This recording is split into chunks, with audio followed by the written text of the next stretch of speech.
Now, we move on to the issue of county staff. It is said that you have county staff at your premises. Do you have them? True, I have county staff. Are you entitled to those county staff from your understanding of the HR manual at the county and SRC guidelines? Yes, Mr. Speaker. How many people do you have? I have what is my entitlement of 6 staff. Yes. Who are in my compound. Yes. One of them being my PA among the 6. And Mr. Speaker. Okay, now let's move on time. I also have enforcement officers to give security to my compound. Okay. Now, did you assign yourself those staff, both the enforcement officers and the other 6 staff? Mr. Speaker, I was guided to provide names for personal staff. Yes. Which I did to the County Public Service Board, and they were recruited. For the enforcement officers, Mr. Speaker, immediately we were announced as winners. I found some officers at my gate. I've never known how they were sent there, and I've only found myself comfortable that they are giving me the security I need. You did not determine the people who came to you? I have not determined the people who should come and the numbers that should come, Mr. Speaker. But for the 6, you suggested the names and the Public Service Commission assigned them to you? That's true, Mr. Speaker. The issue of your brother, the arrest of your brother, did you get 20 people to go and assist the police effect the arrest? Mr. Speaker, no. And who effected the arrest? I reported to the police and I left it at that. So yes. I expect that it's the police who arrested my brother. And do you know where they were kept? Was it at the county cells or at the police cells? That, Mr. Speaker, I did not get to know. And did you take out an OB for your complaint? Yes, Mr. Speaker, I did. You have an OB? Yes. Okay. And do you... Okay, I will leave it there. Now, it is said that you use the county staff to feed dogs, to dig a well, to maintain dairy, and to do farming. Let's start with farming. Do you recall that your brother, after testifying, when he was being re-examined, said neither you nor him is doing any farming? Yes, that he did, Mr. Speaker. And is it true that you're not doing any farming? Mr. Speaker, I do not do any kind of farming in my Kisii rural home. But Mr. Matundura, your brother Robin, had said that you use them for farming, and then came here and said there is no farming, isn't it? Yeah, he has those 2 positions, which I do not know how he will explain it. Okay. The well? The well, Mr. Speaker, I have not done a well in my home since I became deputy governor. The well I have was done in 2003. Okay. And dairy? I do not keep any kind of livestock, be it a dog, cat, cattle, name them poultry, nothing in that Kisii home, possibly elsewhere. Okay, and dogs? They were saying that you have some staff serving as cooking for dogs. Mr. Speaker, if it were possible, I would have invited the house to visit our home. Even tomorrow, we go together with my brother leading us to show us the details of what he has shown, if it were possible. Senior Counsel, sir, your 30 minutes are up. I will give you 2 more minutes to wind up. Can I request for 5, kindly, Mr. Speaker, sir, kindly. I'll give you 3 minutes. Okay, let me try. Now, Mr. Dr. Monda, at paragraph 52 at paragraph 48 and at paragraph 52, it is said that you should not hold office for various reasons. And I would like to just read what he said at paragraph 48 and then probably respond to them as a bundle. At paragraph 48, you say, so 48 is allegation that you are incompetent and have abused office, 1. Number 2, that you are responsible for an absorption of the budget. 3, that the budget was farted. 4, that there is non-use of senior staff mortgage provision. 5, that there is use of personal home for purposes of county functions, meetings, and files. 5, that you are not working with other leaders in Kisii County, and lastly, that you are responsible for use of unofficial personnel in county matters. You've seen that? Yes, Mr. Speaker. Okay. What do you have to say about those allegations? Let's start with the issue of incompetence and abuse of office. Do you admit that? Mr. Speaker, I deny that I'm incompetent.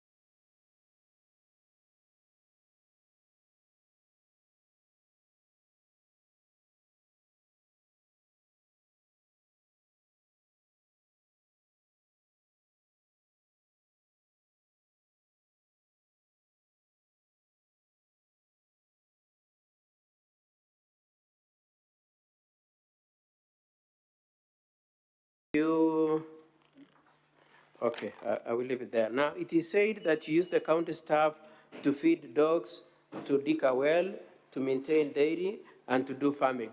Let's start with farming. Do you recall that your brother, after testifying, when he was being re-examined, said neither you nor him is doing any farming? Yes, that he did, Mr. Speaker. And is it true that you're not doing any farming? Mr. Speaker, I do not do any kind of farming in my Kisii rural home. But Mr. Matundura, your brother Robin, had said that you use them for farming, and then came here and said there is no farming, isn't it? Yeah, he has those two positions, which I do not know how he will explain it. Okay. The well? The well, Mr. Speaker, I've not done a well in my home since I became deputy governor. The well I have was done in 2003. Okay. And dairy? I do not keep any kind of livestock, be it a dog, cat, cattle, name them poultry, nothing in that Kisii home, possibly elsewhere. Okay. And dogs? They were saying that you have some staff serving as cooking for dogs. Mr. Speaker, if it were possible, I would have invited the House to visit our home. Even tomorrow, we go together with my brother leading us to show us the details of what he has shown, if it were possible. Senior Counsel, Sir. your 30 minutes are up. I will give you 2 more minutes to wind up. Can I request for 5, kindly, Mr. Speaker, sir? Kindly. I give you 3 minutes. Okay, let me try. Now, Mr. Dr. Monda, at paragraph 52 at paragraph 48 and at paragraph 52, it is said that you should not hold office for various reasons. And I would like to just read what he said at paragraph 48 and then probably respond to them as a bundle. At paragraph 48, you say, so 48 is allegation that you are incompetent and have abused office, 1. Number 2, that you are responsible for an absorption of the budget. 3, that the budget was funded. 4, that there is non-use of senior staff mortgage provision. 5, that there is use of personal home for purposes of county functions, meetings, and files. 5, that you are not working with other leaders in Kisii County, and lastly, that you are responsible for use of unofficial personnel in county matters. You've seen that? Yes, Mr. Speaker. Okay. What do you have to say about those allegations? Let's start with the issue of incompetence and abuse of office. Do you admit that? Mr. Speaker, I deny that I'm incompetent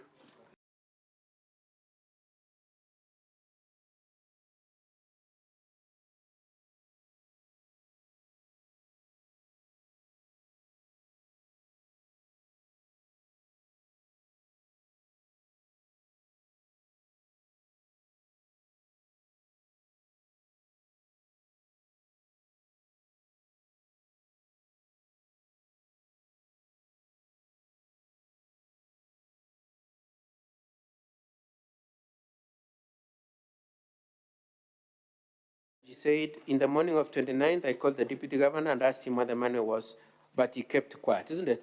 Yes, Mr. Speaker. That was her original statement. Then she wrote another affidavit on the 9th of March and said that you told her that the money was in respect to the request for a job for Dennis. You remember that? I remember, Mr. Speaker. Do you agree with what she said in the affidavit? I do not agree with that statement in that affidavit, Mr. Speaker. Okay. And do you agree with what she said in the statement of 8th of February saying you kept quiet? Mr. Speaker, I also don't agree that I kept quiet. And what do you have to say? Do you remember that conversation occurring? Yes, Mr. Speaker. And what did you say?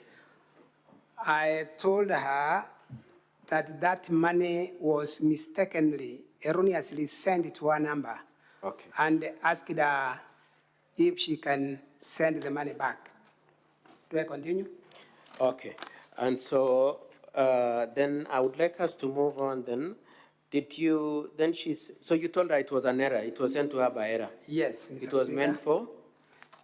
The same money was intended to go to another person, Gladys Aminga, who does transport business and had given an assignment to deliver building materials, and I was paying for the same, which money went to the wrong recipient, Okay. Mr. Speaker.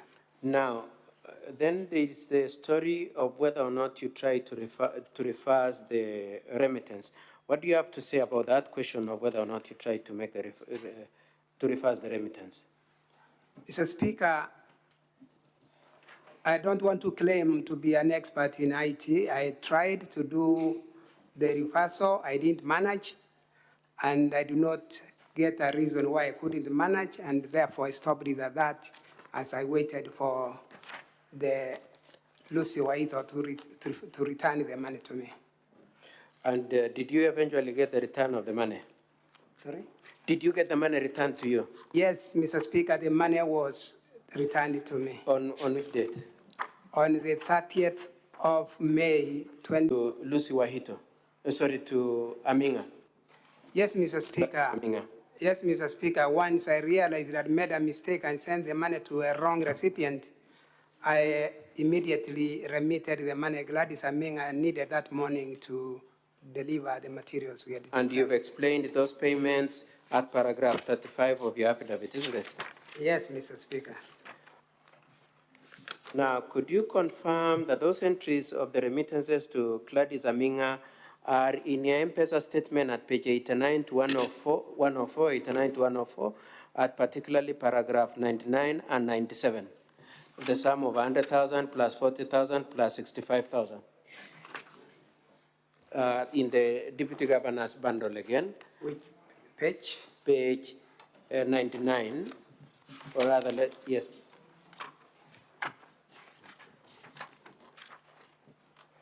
Page 99 and page 97.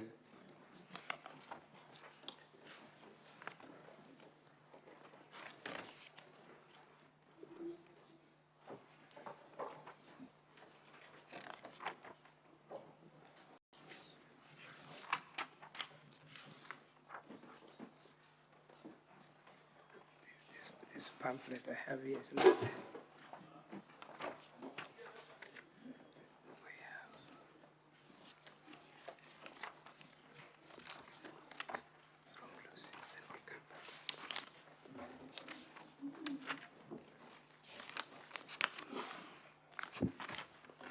I will use my bundle.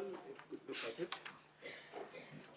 At page 99, is it true that you sent 100,000 to Lucy to Gladys Aminga at 8:03 on the 31st of May? Sorry, 40,000?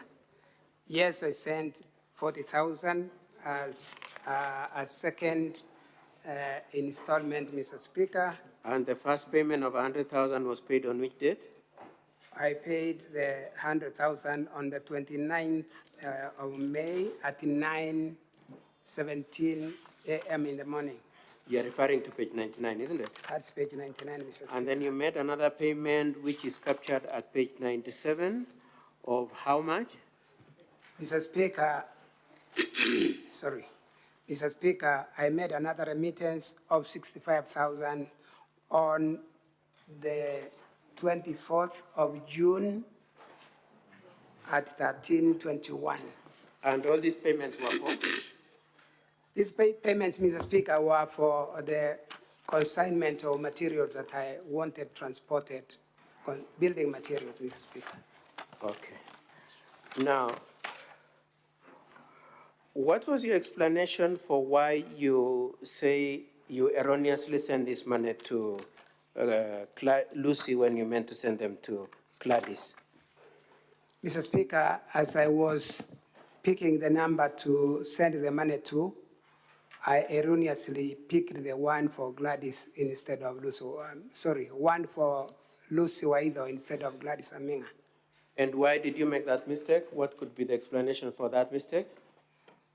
Mr. Speaker, the way I've saved those numbers in my phone. Could we go to page 117B? Page 117B of the Deputy Governor's bundle. Could you confirm what is that at page 117B?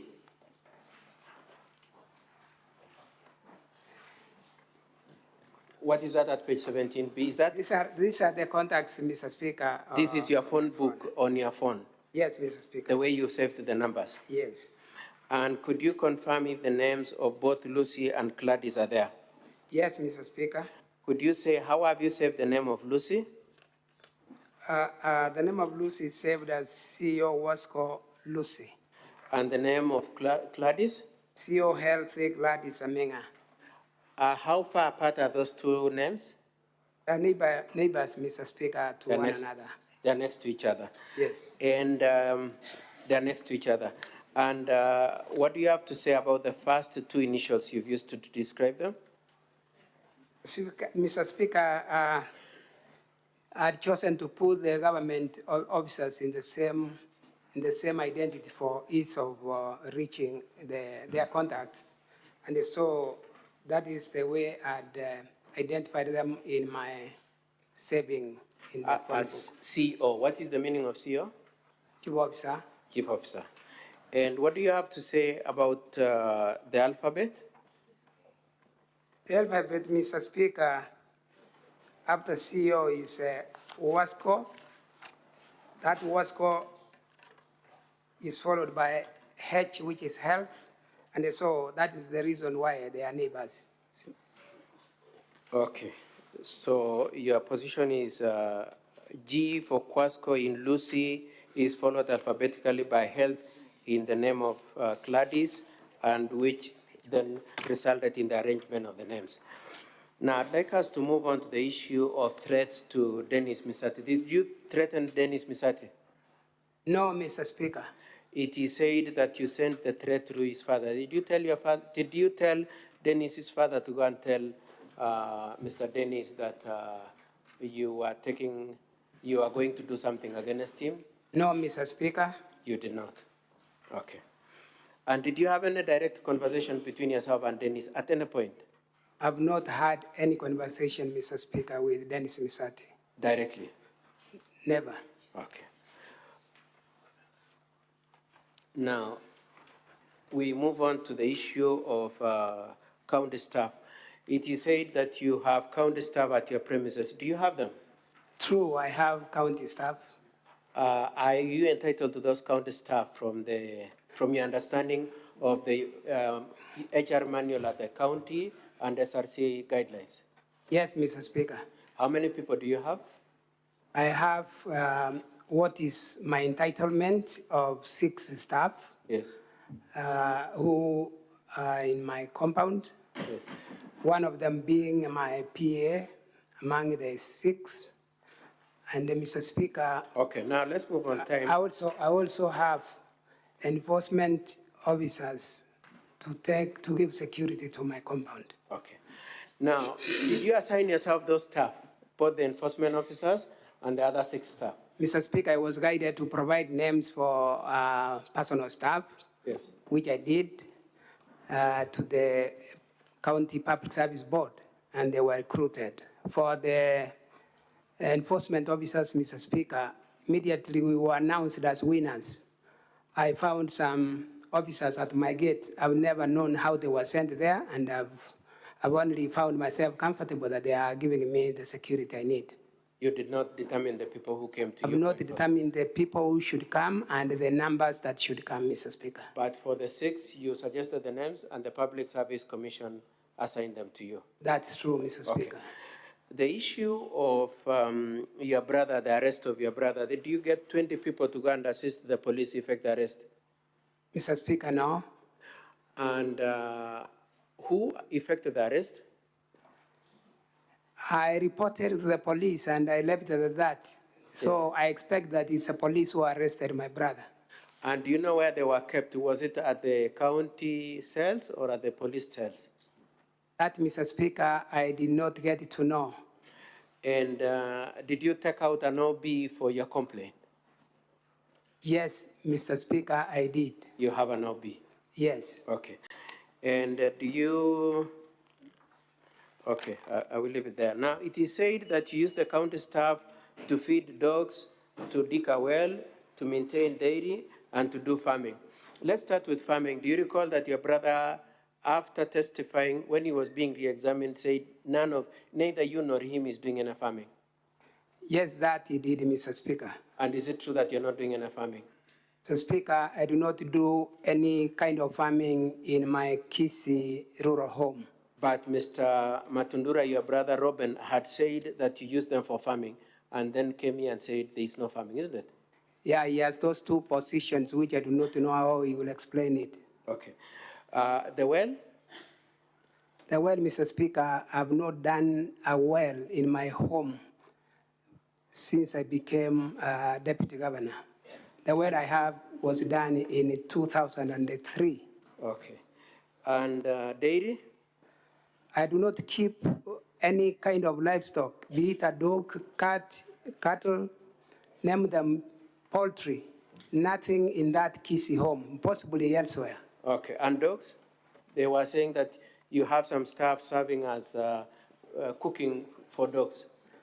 Mr. Speaker, if it were possible, I would have invited the House to visit our home. Even tomorrow, we go together with my brother leading us to show us the details of what he has shown, if it were possible. Senior Counsel, Sir.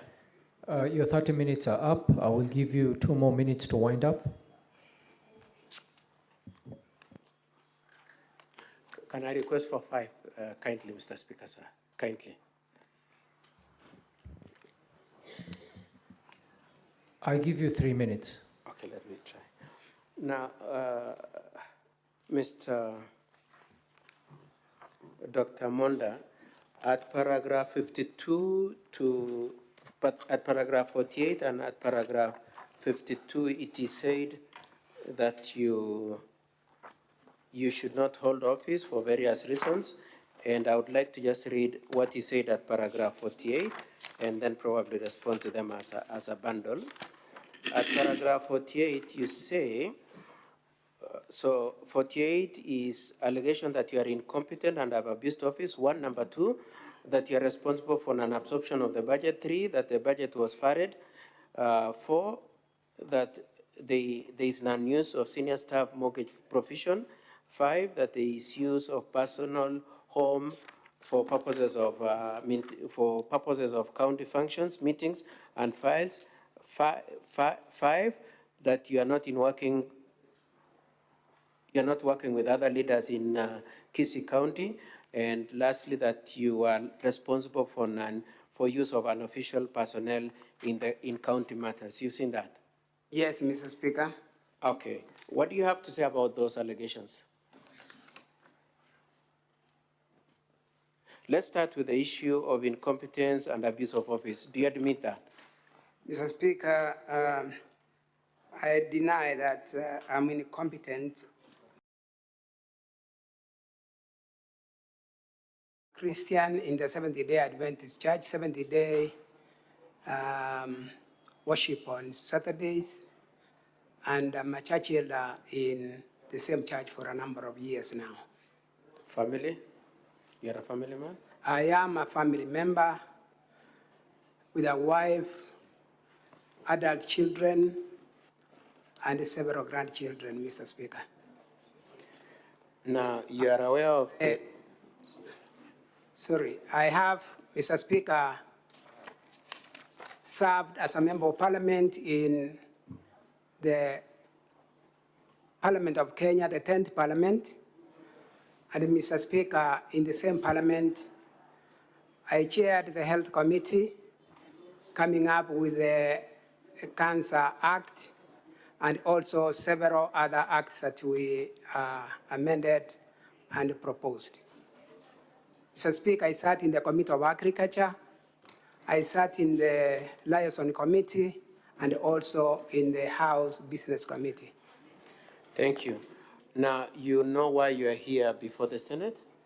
I am aware, Mr. Speaker. Could you confirm that you are aware that the allegation... Document volume 1. Yes, You confirm that you made contacts with Lucy, correct? that I've said, yes. And therefore the averments contained in the her affidavit that you had a discussion about it are correct, yes? No, To that extent, they are correct that you made contacts with her in that respect, correct? to that extent, yes. Thank you. When did you loan the 500,000 shillings to Mr. Misati? In October, Do you have the evidence of the loan that you advanced, or you only have the evidence of repayment? no, I don't have. What do you have? For what? What do you have? The evidence of loaning or the evidence of repayment? I have evidence of repayment, Mr. Speaker. And there is a glaring lack of evidence of you advancing money to him, correct? That's correct. And you had Mr. Misati claiming that in terms of your financial status, you are doing badly, correct? It was his evidence. That's incorrect, Mr. Speaker. Did you hear him state? I heard him say that. So do you trust his evidence anymore? In this To that particular- extent- In this particular instance, I do not hold to it, Mr. Speaker, that particular statement. So are you disowning your witness? No, I'm not.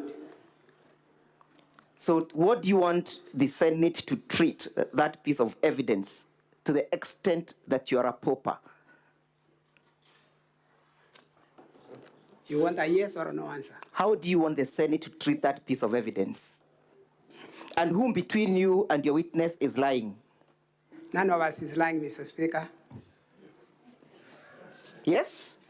Mr. Speaker, there is a general statement. Mr. made Mr. here Witness, that- excuse me, Mr. Witness, I want you to take a deep breath and recollect yourself and answer the question.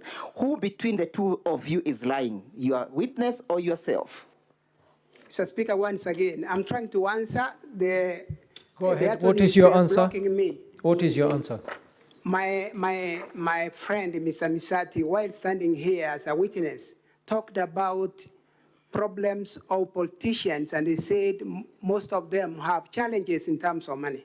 And at that point, he indicated that I may be one of them. So I'm asking, who between the two of you is lying? You have not answered the question. Lying in what? Mr. Misati alleges you're not doing well financially. You allege you are very well financially. I've not said I'm doing very well financially. Thank you. I'm saying, Let us like go many to- other politicians. It's I'm okay. doing You have as answered my question. poorly as the others. You have answered my question. Mr. Speaker, sir, I want to refer the witness to the bundle of document by the Deputy Governor as filed at page 111. It appears a bank statement from Leah Nyachera Onsare. Do you know that individual? Yes, I do. Who is she? She is my daughter. Can you see entry dated 18th of August 2023? Yes, I do. What, in respect to these proceedings, is that entry, or does that entry relate to? It relates to a transaction between Mr. Misati and Leah Onsare. your daughter, correct? Yes. And you had Mr. Misati indicate to this as distinguished assembly that you're the one who requested him to send your daughter the 200,000 shillings, correct? Yes, I did. You still claim to be doing well financially? I'm saying yes, I did. You still claim to be doing well financially? Yes. Council, your time is up. The 15 minutes are up. Well, I'm well guided, Mr. Chairman, but we have had a lot of interruption, Mr. Speaker, sir. We stopped your time during the interruptions. At least, Mr. Speaker, sir, because he's a very crucial witness and he carries the crux of the matter. We would better also sacrifice our other 15 minutes and deal with the witness. If it's, because Can you give the council an opportunity to speak, please? Because when you are dealing with our key witness, who was the Dennis, the defense was given sufficient time to deal with that witness. At least 1 hour they were granted. Even if we not get more than 1 hour, at least we just get 1 hour for dealing with the key witness, because this is a key witness, Mr. Speaker, sir. Council, I may not be able to give you 1 hour. So can you request for something reasonable? How many minutes should I give you? 30 minutes, Mr. Speaker, sir. I'll try to do within the 30 minutes.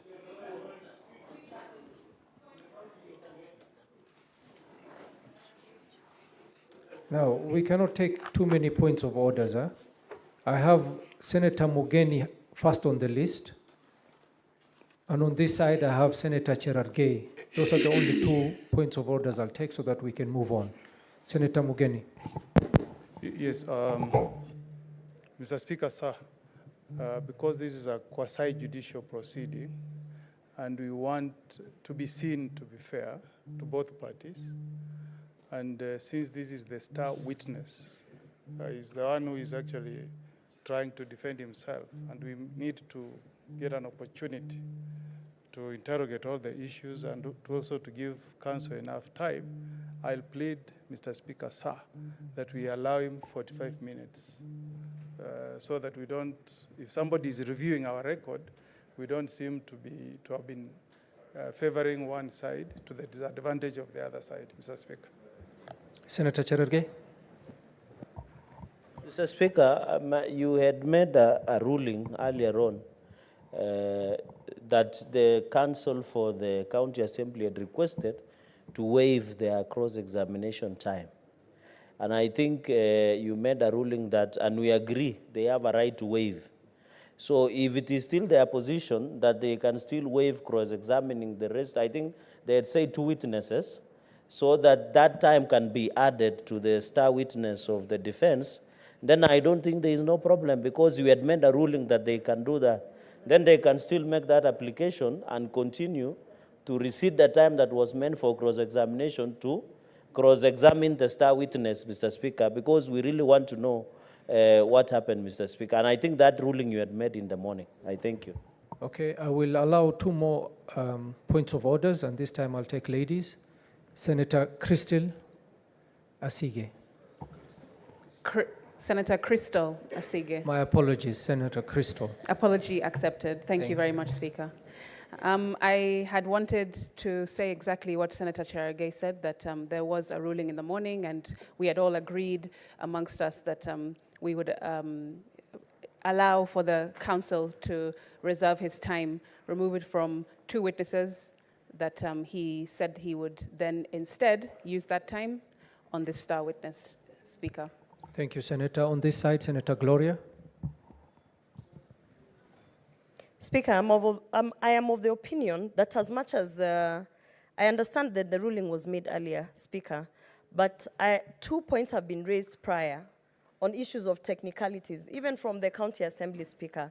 And when we deliberate in Senate and we give our final decision, Mr. Speaker, it's imperative that we ensure that we are not giving someone the basis to go to court and say that the procedures were not followed well, or that people, for instance, the county assembly side were under duress to waive away their 15 minutes, Mr. Speaker. We were here yesterday till midnight, and I believe if 15 minutes will be the difference between someone going to court to say that we did not follow the procedure, Mr. Speaker, just allow for them to prosecute the amount of time that they require, and I believe they're only asking for 15 minutes. Yeah. Thank you, Senator. Council? Yes, Having Mr. Speaker, been sir. reminded that you had waived your time to cross-examine 2 other witnesses previously, I'm being informed you do have a balance of 15 minutes. You had already utilized your other 15 minutes. So I will give you a further 15 minutes to see if you can conclude We are your most questioning. humbled. We are most humbled, Mr. Speaker, sir. Okay.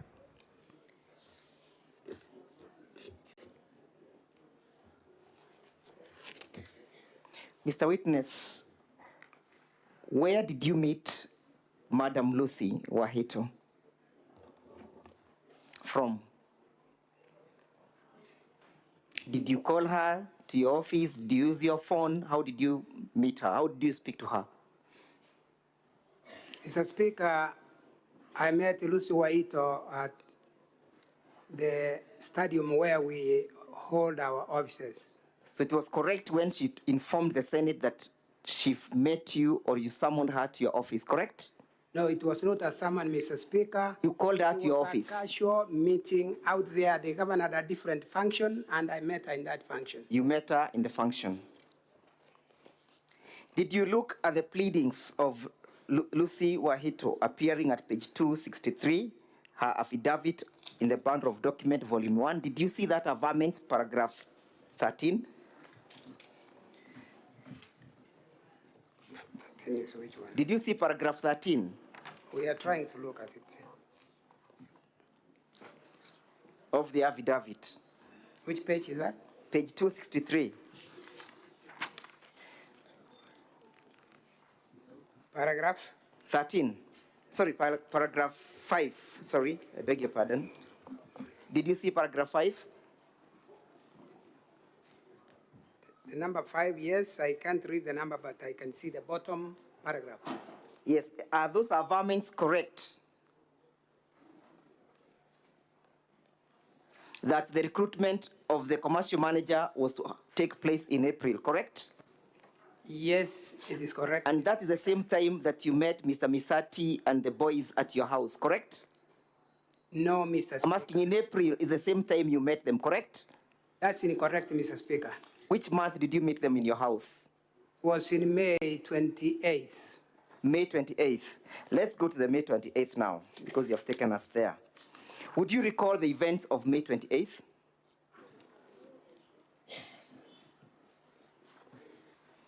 Events of the whole day or events of Yes, that visit? the events that relates to these proceedings.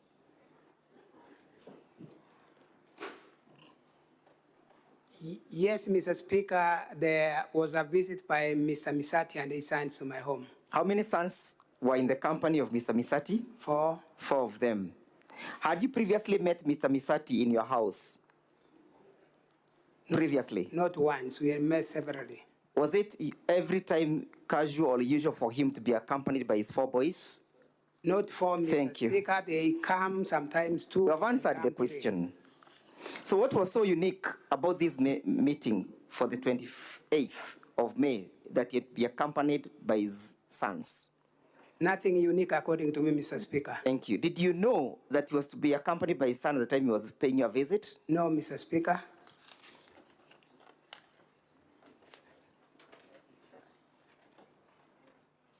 And prior to this meeting, had you met Dennis Mokaya Misati before? No, Mr. Speaker. And you say that you've been having a very good and healthy friendship with the family, correct? That's correct, Mr. Speaker. And for 32 years, you've never met Dennis, correct? You do not know him, you've never met him, you are friends with the father, and you do not know his children, correct? That's incorrect, Mr. Speaker. So you therefore know Dennis, correct? Mr. Speaker, allow me explain. I'm asking, it's not explaining. I'm asking you to answer the question. Is it normal for a family friend who has been friends with a family for 32 years not to know the children? I'm explaining, Mr. Speaker, that Mr. Misati have heard in this house in the morning that one of his sons lived 13 years away. It's okay. And therefore, I there's no way discount, he can Mr. Speaker. come to with the Listen to the sons question. when Mr. one of them Witness, lives away. you're So- wasting my time. Listen to the question. I want to discount the last 13 years of his life. Do not speak the last 15 years apart from the 28th of May. Had you met Dennis before the 13 years?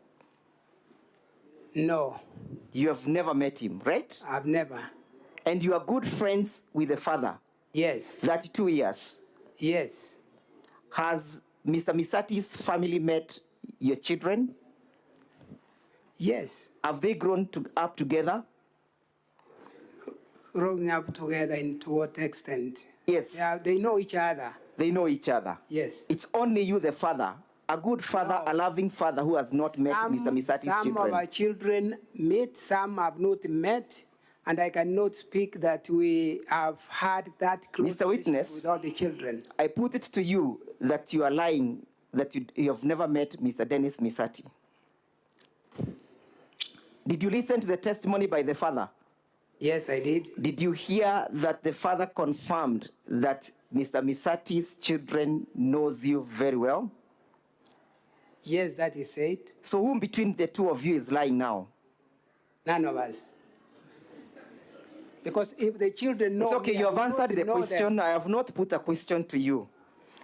Honorable Senators, permit me to go to page 87 of the Deputy Governor's bundle of documents.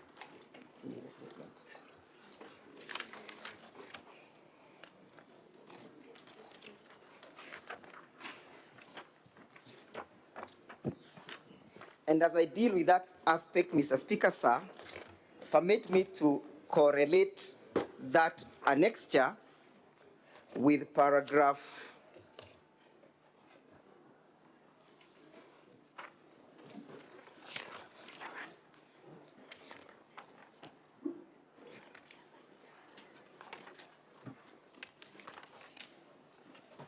with paragraph 20 of his affidavit.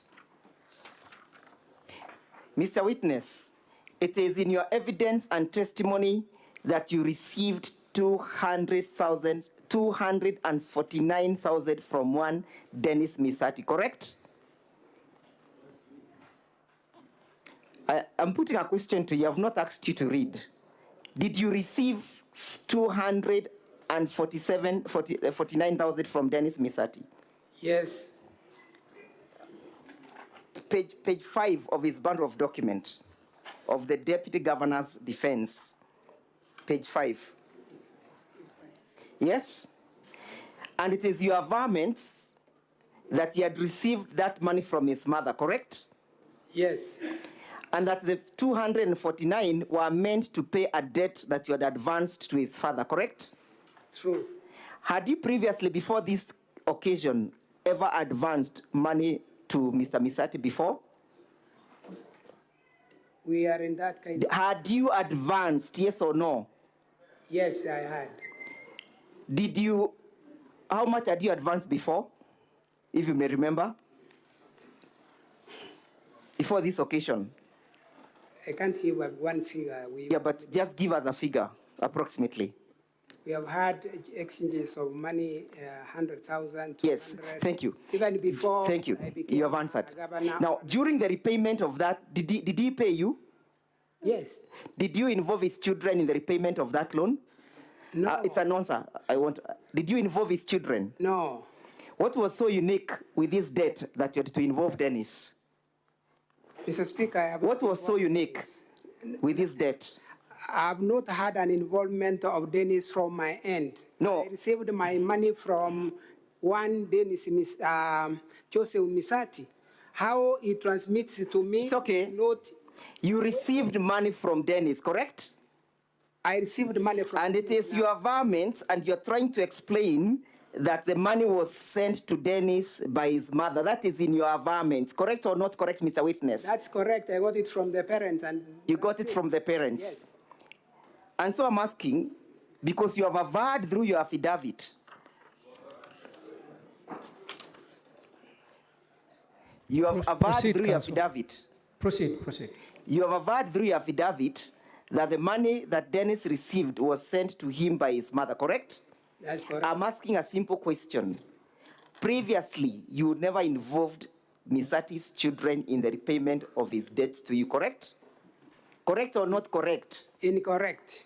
You involved them previously. I've not. So what was so unique that Dennis was on this occasion involved in the repayment of the debt? I've said severally that it is not in my arrangement to have Dennis be involved in the transaction of the money Thank from you. his parents. So did it ring bells to you that day that Dennis has now been involved in the payment of 249? No, I didn't find. Did you ask Mr. Misati why the money is being sent by Dennis and not the mother? Did you ask or you never asked? No, I didn't ask. How did you transact with that money upon receipt?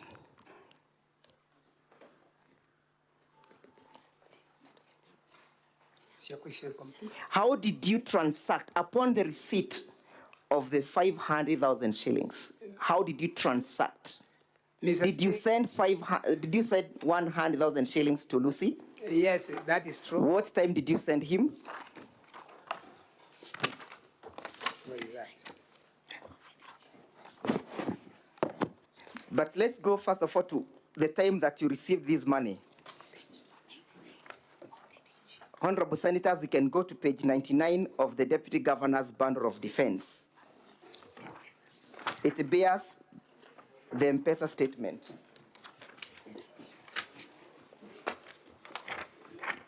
That is, he has only one volume labeled as DG, page 99 of the Deputy Governor's Defense. That is the M-Pesa statement. What time, how many trunks did you receive from Dennis Misati? Can we get right directions? Because you talked of Lucy now.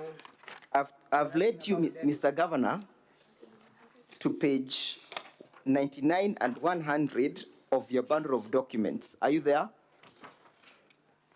Yes. Can you see the first entries where Mr. Dennis appears?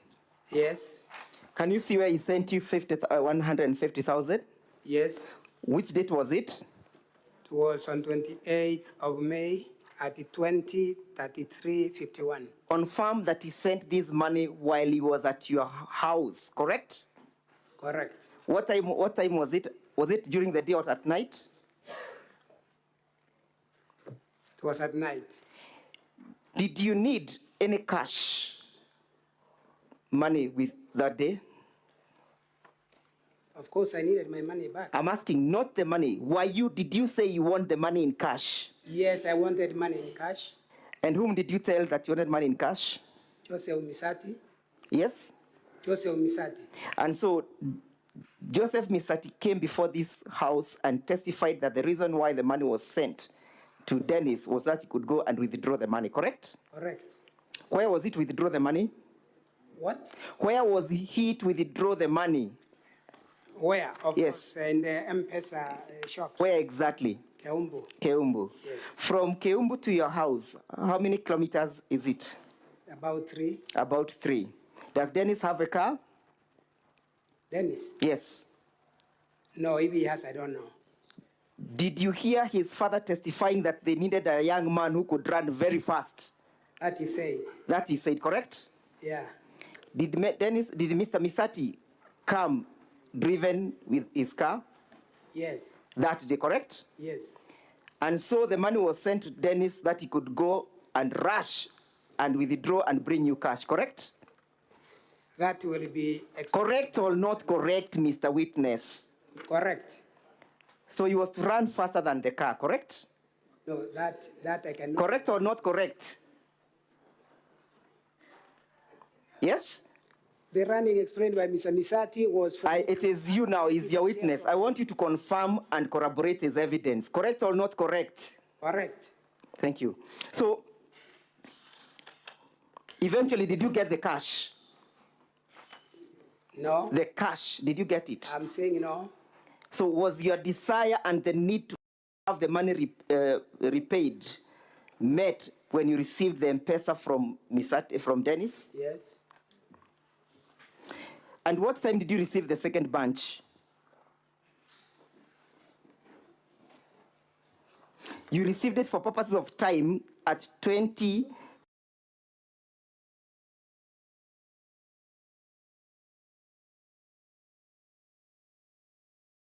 It was 2020, 37, 31. 2037, 31, correct? Yes. And what time did you send to Lucy? The next page, page 8, page 99. It was 21, 24, 13. How many minutes later? Calculation. Approximately 40 minutes later, correct? Yes. Yes? Yes. What was the need of you sending the money to Lucy at night? On a Sunday? I've already indicated I was intending to send money to Gladys. Yes. And by error. What actions did you take? When did you notice the error? Next morning. The next morning, because you slept, correct? Yes. You confirmed that you slept. You confirmed that you immediately slept after sending the money to Lucy. Correct or not correct, Mr. Witness? I'm not saying I slept. Okay. I lead you to the County Assembly Hanson.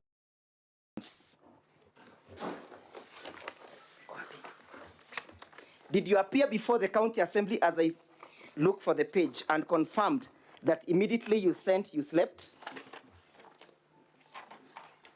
Do you remember making that confirmation? Can you take us to the paragraph? Honorable Senators, I'm looking at volume 1, page 191.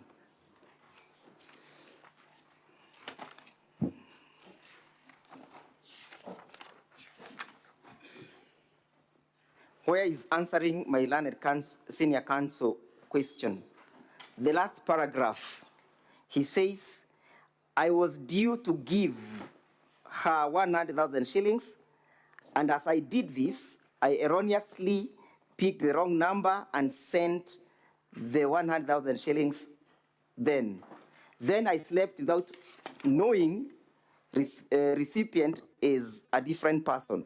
Is that your statement? That's my statement. Did you take this statement on oath before the County Assembly? Yes. Do you still want to stand with the statement or you want to discount it now? To stand with the statement, Mr. Speaker. Thank you. Counsel, you know your time is actually up. I'm just about to be done.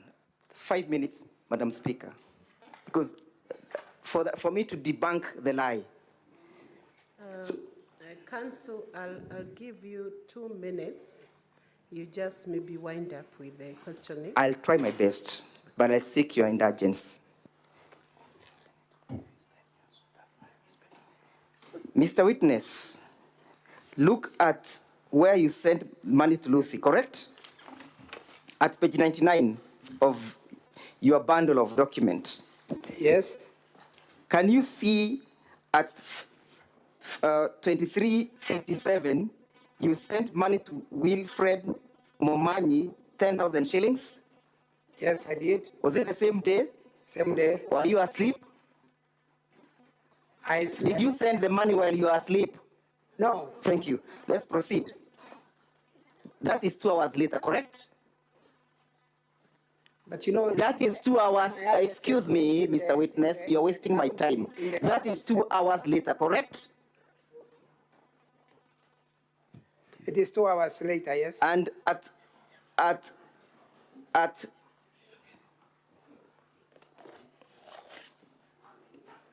on the following day, sorry, at the same time, you also sent, you're lost?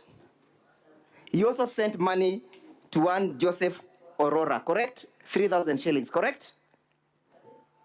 Where is that? That is the next day, correct? Joseph Aurora. The next The day, next day is 29th, yes. you sent, had you noticed you had made an error that time? I did not. When you are sending 10,000 shillings to Wilfred Momanyi, did you notice that you had made an error? No. When you made an error, when did you realize you've made an error? After receiving a call from Lucy or your own volition? It was Lucy's call. It was after you received a call, correct? Yes. But on the same day, at 9:17, you sent 100,000 shillings to Gladys Amiga, correct? Correct. Had Lucy made the call at that particular time? Yes. Do you know what time Lucy made the call to you? I can't recall the exact time, but Lucy's conversion here was to the effect that she called at 8 while in Kisumu. So at this time, you had tried to make attempts to reverse, correct? When did you make the attempts to reverse the money? When I talked to Gladys to Lucy is when I was At 9, correct? yes. Show us in your M-Pesa statement where the attempts to reverse the money has been captured. I failed. I didn't make Excuse me. a successful attempt. Excuse me. It is not a capture. Yes, we understand that you failed. And when you fail to reverse, you are given an M-Pesa statement or position. That's what I'm Excuse me. Let me put this into context. And so can you allow him to answer? And that should be your final question, please. Yes, proceed. It is your statement that you claim to have tried and it was not successful, correct? Yes, that I've made it clear here in this house. Which USDD codes did you use? I've said I'm not an expert in IT, Madam Speaker, and therefore I was trying something I'd not done before. Which procedure did you use in your I was trials? trying to get somebody to assist me. Who is that you tried to get? The people who were in my compound then. Yes, for example, I didn't get one who okay, could we understand. successfully reverse You may name one person that you attempted to initiate. one person. Yes, My wife, your wife. yes. Is she conversant with the reversals? That is where we got a challenge. She's not. She is equally not conversant. Yes. Mr. Daktari, confirm that you are a real doctor and not an imposter. Yes? Madam Speaker, You don't understand small that matters instructions. Matters referred to here remain on the subject we are discussing. About my education, it is not a matter in. But you are well educated, correct? You are well educated, no doubts, correct? Madam Speaker, I would like to protest at the disrespect that has Council- continuously been shown. Council Keegan, you Yes. can resume your seat for now. Council Degwa Jiro, your time is up, actually. We have indulged and overindulged on the cross-examination. If you indulge me, I'll only ask one question about the phone book and I'll be done. No. Only one question about the phone book and how the mistake is alleged to have occurred, and I'll be Council- done, Madam Speaker. Council, there was cross-examination on that issue of the phone book. Yeah, we if I have not recall. examined on it. So,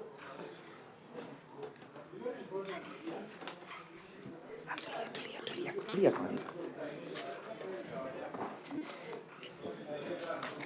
Council, ask the final question and don't ask another question. I'm well guided, Madam Speaker.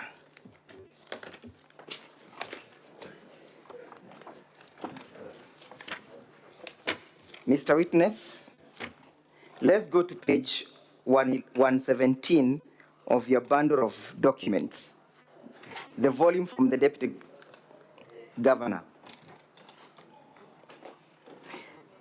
But as we confirm this, confirm that this is an extract from which source? Where did you extract this information from? From my phone, Mr. Speaker, Madam Speaker. Who extracted it for you? I was assisted by somebody technical. Somebody technical. Yes. When were you assisted?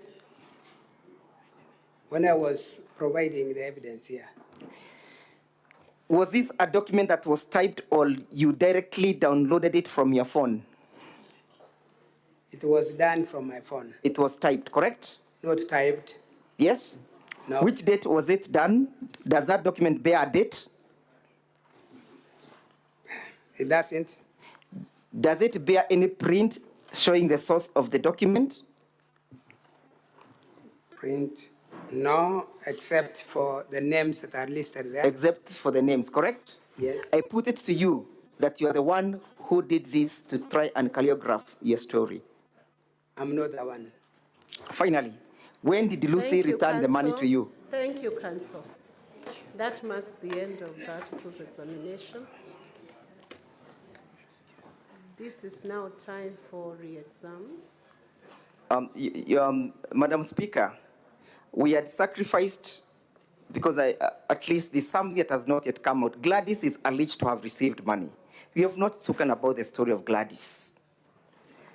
If you could just give us 5 more minutes and we can subtract from the balance of the witnesses that we have so that we deal with that issue. Because this is a very crucial witness. Remember, Madam Speaker, we sat through cross-examination of our key witness for 1 hour without interruption. But I'm happy by the magnanimous of the Assembly. Only 5 minutes, from which I'll invite my friend, Mr. Mutuma, to conclude. Counsel, this is a time-bound process. Yes, Madam Speaker. And you have been indulged over 5 times on your request for time. I think your frequent requests may not now be merging in with the time schedule that we have to complete the whole exercise. Yes, Madam Speaker. I will now allow the re-exam to be done by the counsel. I am well for the guided. DG. What is your point of order, Senator?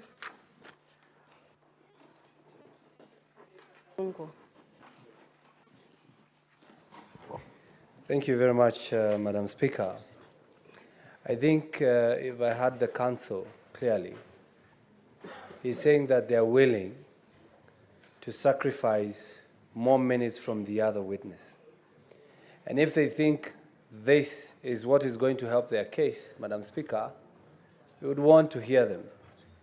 And also I would want to remind the House, if we are time-bound, we should also be thinking and knowing that also the assemblies are time-bound, if you know what I mean.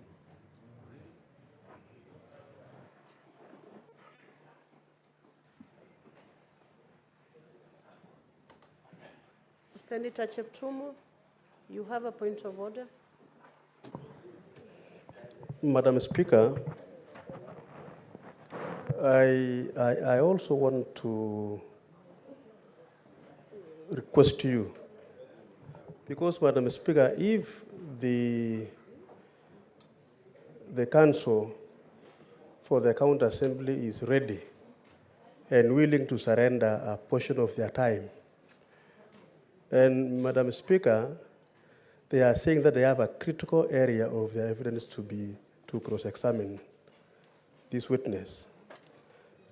Madam Speaker, I don't want the House to be accused. I know we don't have time, but it will be a big issue that they never got a time to finalize a small area within only 3 or 4 minutes. Madam Speaker, I plead that you consider your ruling.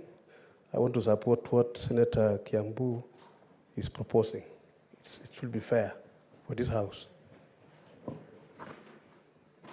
Because the issue is the same, I will allow one more intervention from Senator Enoch, and then I will make a ruling on it.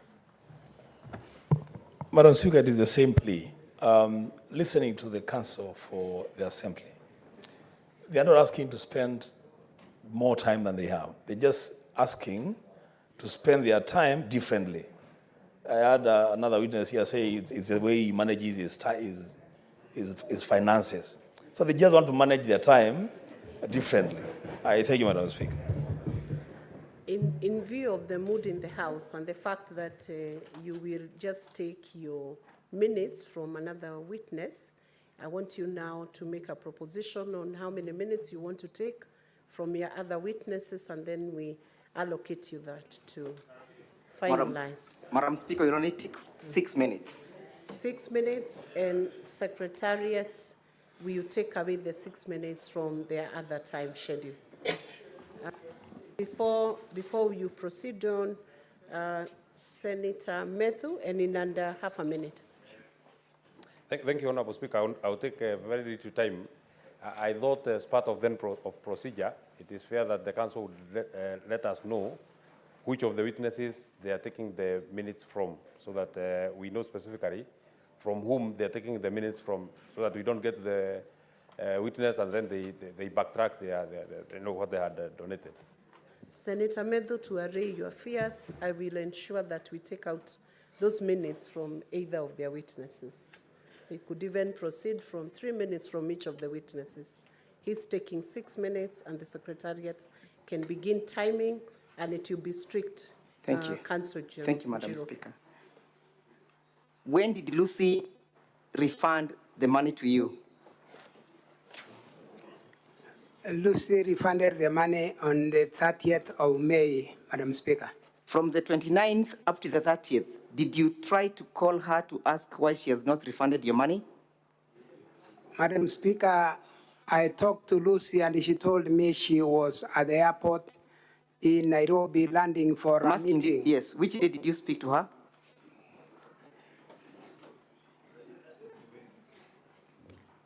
I'm explaining, Madam Speaker, that I talked to Lucy Which date? on the 29th. On the 29th?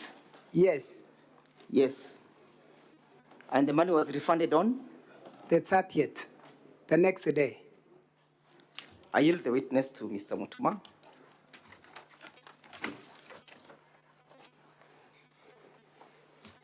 Thank you, Madam Speaker, and good afternoon, Deputy Governor of Kisii. Good afternoon. I have 2 or 3 questions on one line of questioning. You allege that the money you sent to Lucy was meant to be paid to one Gladys. Yes. And that is Gladys Aminga, right? Right. You have also indicated that it was meant for transport. Yes. For a work that yes. she had done for you. Work that was ongoing. Work that Madam was Speaker. ongoing. Yes. You forgot to mention that the reality, of course, that Gladys Aminga is also a chief officer in the county government of Kisii. That is true. You left that out. Is it that you forgot or you conveniently left that out? I did not forget nor intentionally leaving it out. Gladys Aminga was doing business as a person, and therefore she gave me a transport. I wasn't paying the government of Kisii. So you County. and Gladys were in business, correct? Yes. Thank you. And have you had the opportunity to look at the statement that Gladys wrote when you first dragged her name in the county assembly? Honorable Senators, I'm referring to page 315 of the DG's response. Have you had the occasion to look at that statement? Volume 1, sorry. It's our volume 1. It's at volume 1, page 315. This is quite crucial, Honorable Senators. You have the statement with you? Do you have the statement with you? I have the statement with me, Madam Speaker. Thank you.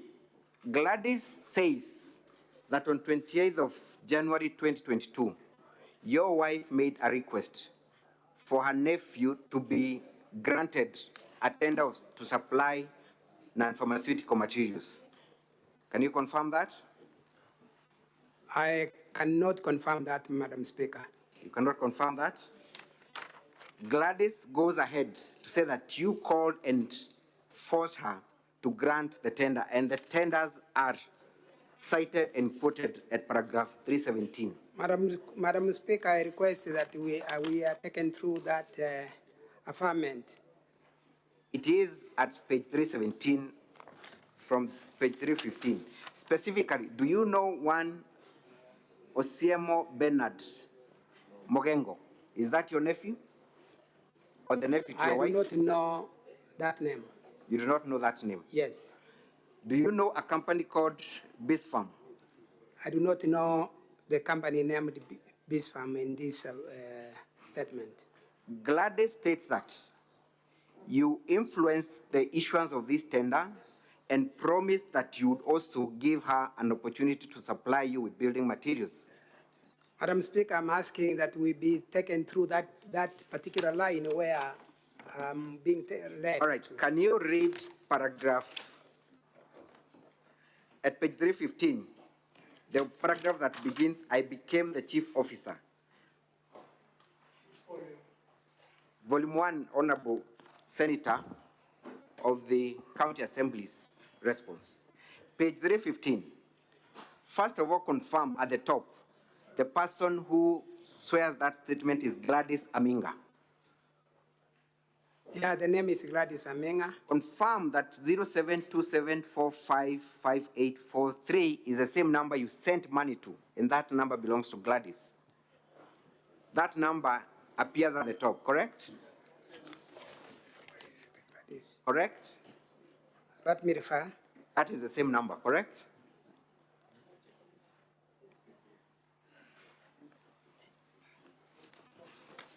That is the same number, correct? Yes, that's the same number.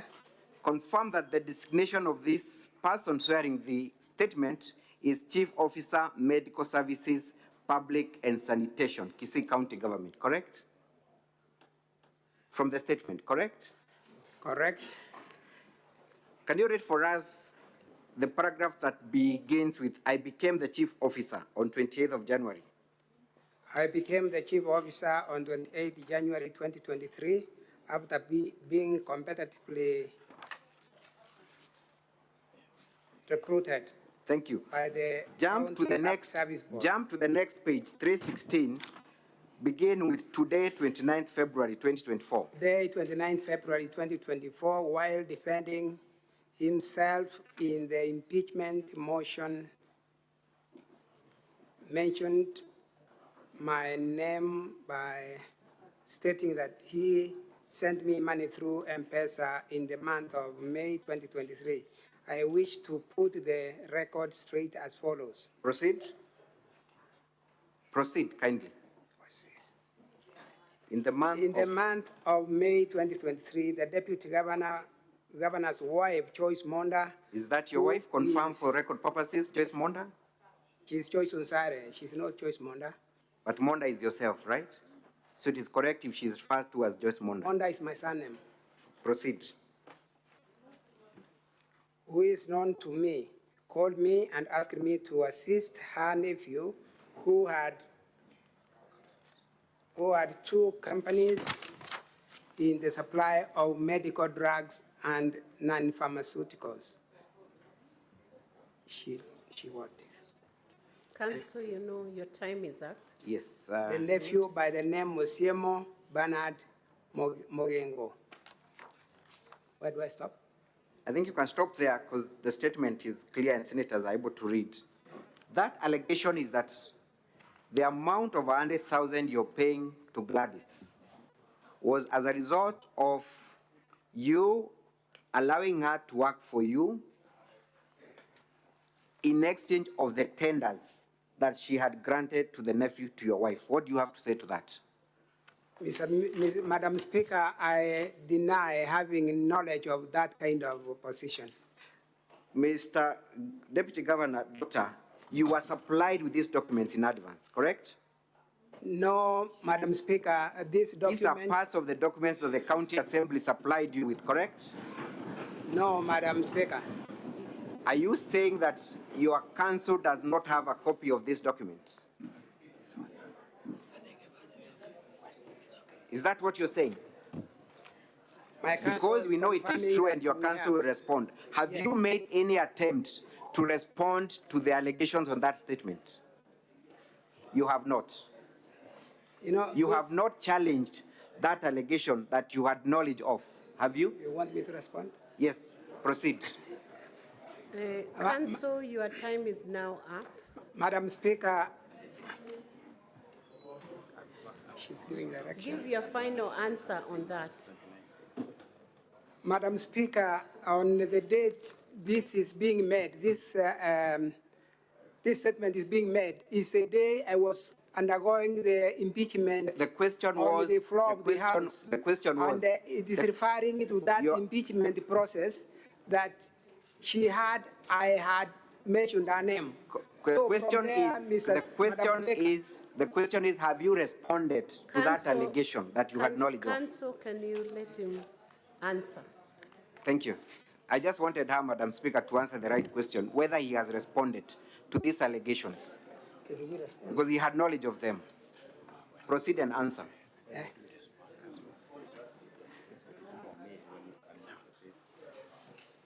Kindly answer that question. Have you responded? Madam Speaker, Have you responded? It's a yes or no? No. So Lucy was not the only person working with the county that you sought to influence. You've been influencing other county officers as well. That is all for this witness. Thank you. Council Kigan, how much time do you need for re-exam? Could I request for 15 minutes, Madam Could Speaker? you be 10 minutes, Okay, Council? I'll try, Madam Speaker. 10 minutes. Yes. I would like us to start with the issue of Gladys Aminga.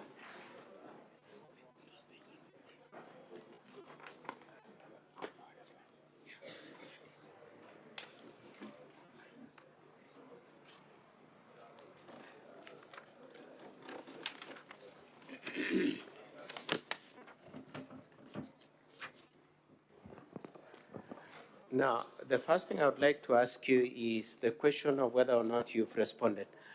When were these documents served? Were they served, the statement from Gladys Aminga, was it part of the documents you were served with at the point of your appearance at the County Assembly?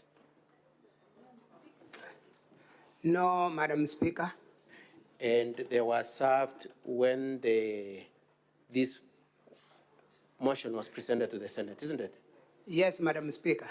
And have you had an opportunity, an occasion where you could have filed a response to that statement? There has not been any opportunity, Madam Speaker. Okay.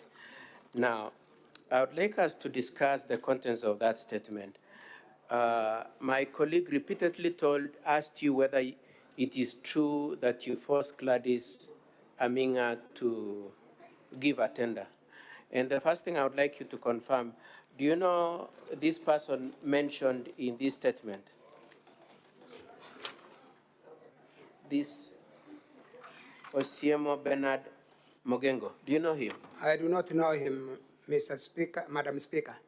He's referred to as a nephew of your wife. Do you know that relationship? Are you aware of that relationship? Madam Speaker, if he's a relative of my wife has not brought him to me for introduction, so I do not know.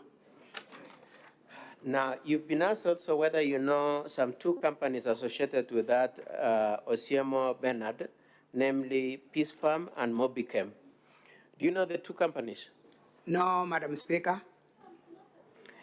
Now, you went through the statement together with my colleague on what he was referring to. Did you see anywhere where it is said that you forced her to give any tenders to anybody? No, Madam Speaker. Now, it is said that the payment was in consideration, the 100,000 was in consideration of having given out tenders. You remember that allegation?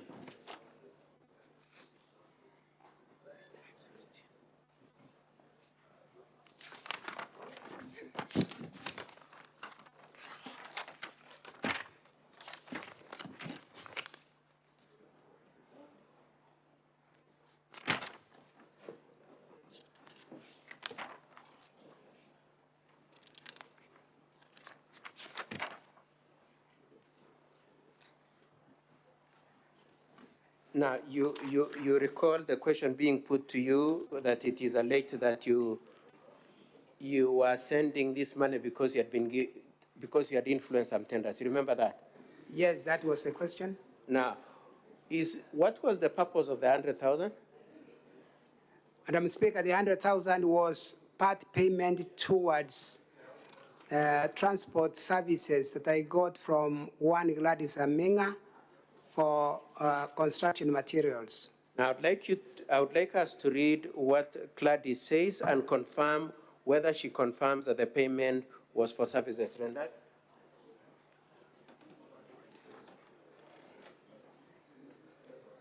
Gladys says, and I read, he paid me through M-Pesa for the supply of sand and ballast. I have since learned that I made a mistake in giving the LPOs and I have never repeated.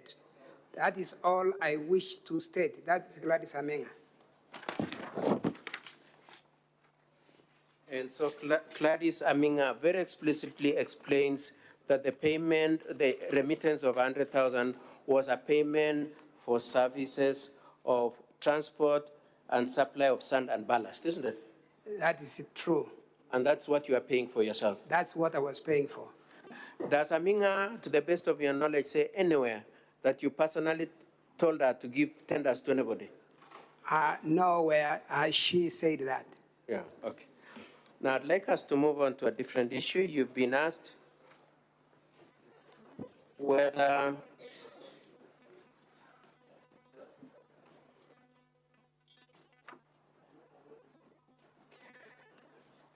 you are asked to confirm that indeed you had a conversation with Lucy about the employment bid by Dennis Misato. You remember that?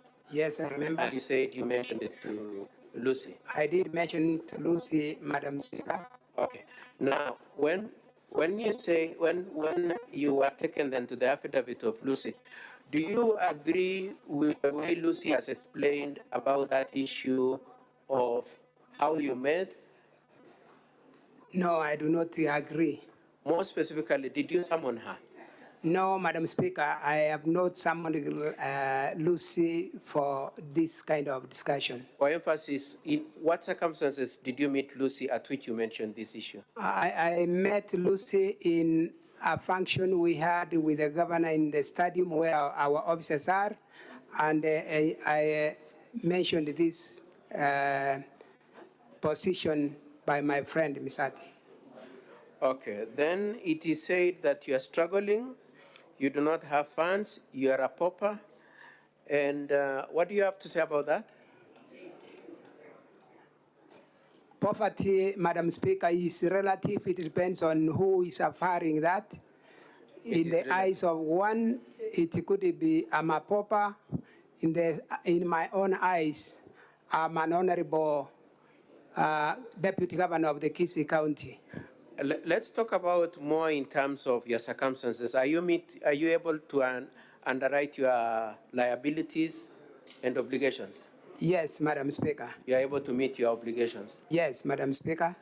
And in that sense, you are not struggling, or are you struggling? I'm not struggling. Okay. Now, when Mr. Joseph Misati chose to say that you are struggling,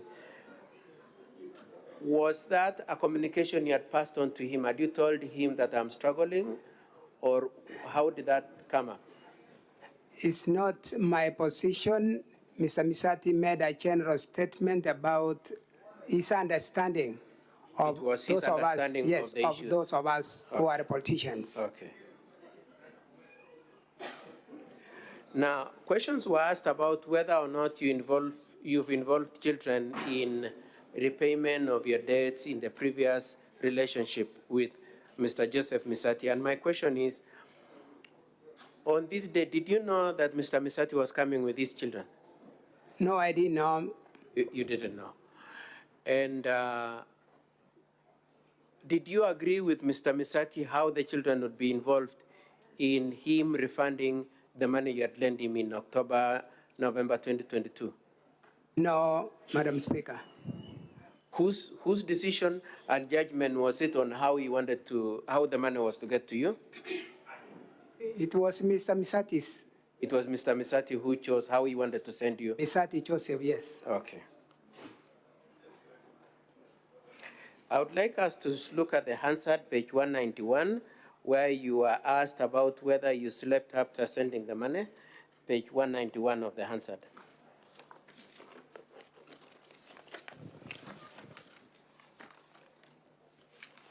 Where was that?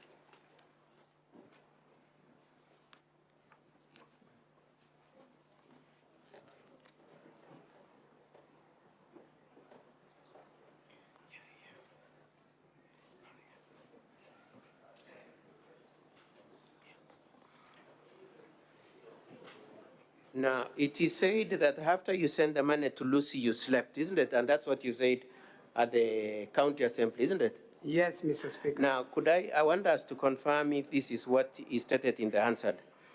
On that evening, I had to pay a debt of the transport I had used to ferry some building materials to my home to one Gladys Aminga, who does transport business. So I was due to give her Kenya shillings 100,000. As I did this, I erroneously picked the wrong number and sent 100,000, then slept without knowing the recipient is a different person. Mr. Speaker, sir, the next morning before I took my breakfast, I received a call from Lucy informing me that I had sent 100,000. You can see that? I can see that. Now, does that statement say you slept immediately or that you generally slept that night? I generally slept without noticing that error. So your point is that at a certain point in that night you slept, but not necessarily immediately after sending the money? That's the position, Madam Speaker. And your statement then to the county assembly captured in that Hansard is not in any way inconsistent with the contention that you sent some money 2 hours after you had sent to Lucy?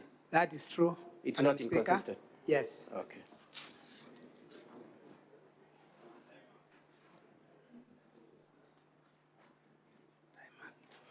Lastly, just for emphasis, or rather two questions. Had Mr. Joseph Misati visited you with his boys previously? Yes, some of his boys, not all of them. Not, but from time to time he has visited you with his boys? That is true. And so this visit, was it unusual in any way? It was not unusual, Madam Speaker. Both in terms of him visiting you and coming with his boys? Yes. Okay. Did you at any point pressurize Lucy that you needed a job for your friend's son? No, Madam Speaker. Madam Speaker, I would like to leave my re-examination there. That's okay. Is that all for this witness? We'll now proceed on, councils, senators, to raise their interventions or clarifications that members may have. The board is full with over 15 senators who are interested in asking for clarifications. I want to propose that we take 4 on this side and 4 on the other side.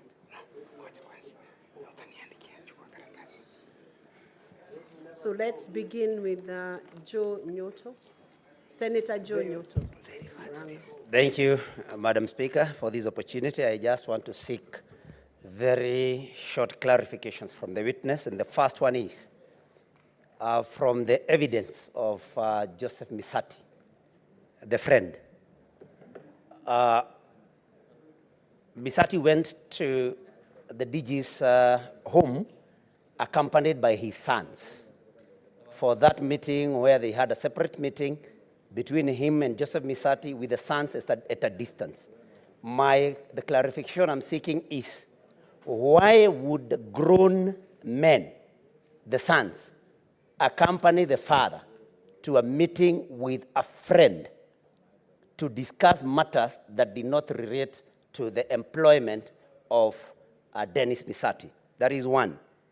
Number two, when the witness sent 100,000 Kenya shillings to the MD of WASCO, and he says in his statement that this was sent erroneously. It was supposed to be sent to another lady who is a CEO within Kisii County government. It took 2 days. Would the witness clarify? Because the usual, everyone sending money through M-Pesa is once you send an amount of money, then you will receive a message from M-Pesa detailing whom you have sent it to. Is the witness truthful when he alleges that he did not discover immediately that he had sent the money to the wrong person?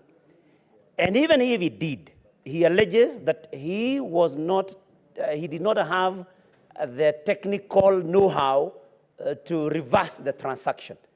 But ideally, Madam Speaker, one would call the person to whom you have sent the money erroneously and request them, especially because this is somebody that is well known to you, request them to send the money back to you, which did not happen until the following day when the MD called the witness herself. Thank you, Senator Newton. Allow the witness to respond.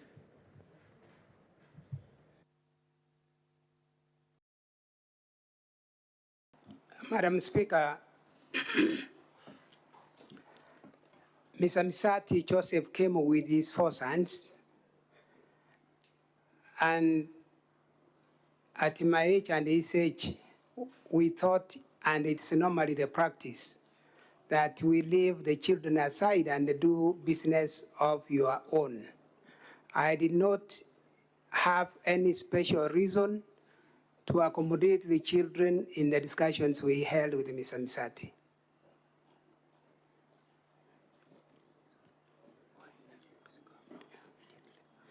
When, question 2, when I sent money erroneously to Lucy, the MD Wasco, I've already indicated that I slept without noticing the error.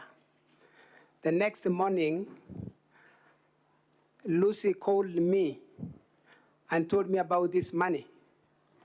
I asked her to send back the money, but she told me she was already at the airport trying to fly out to Nairobi from Kisumu. And Madam Speaker, she asked me to reverse, which I've already indicated I didn't have that technology of reversing the money as that's been indicated.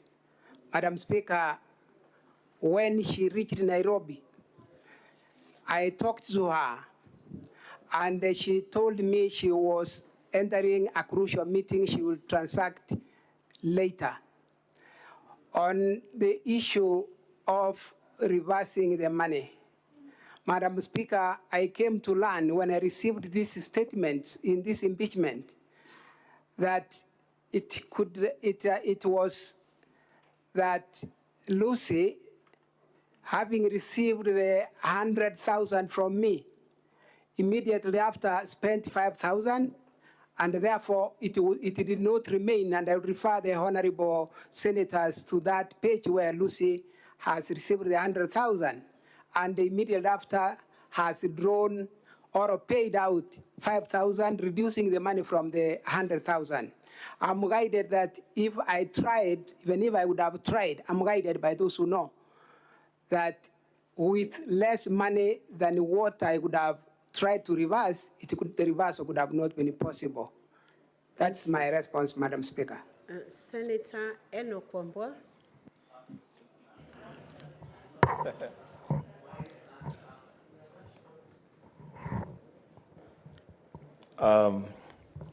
Madam Speaker, allow me to engage the witness. Very briefly, within 2 minutes, I'm done.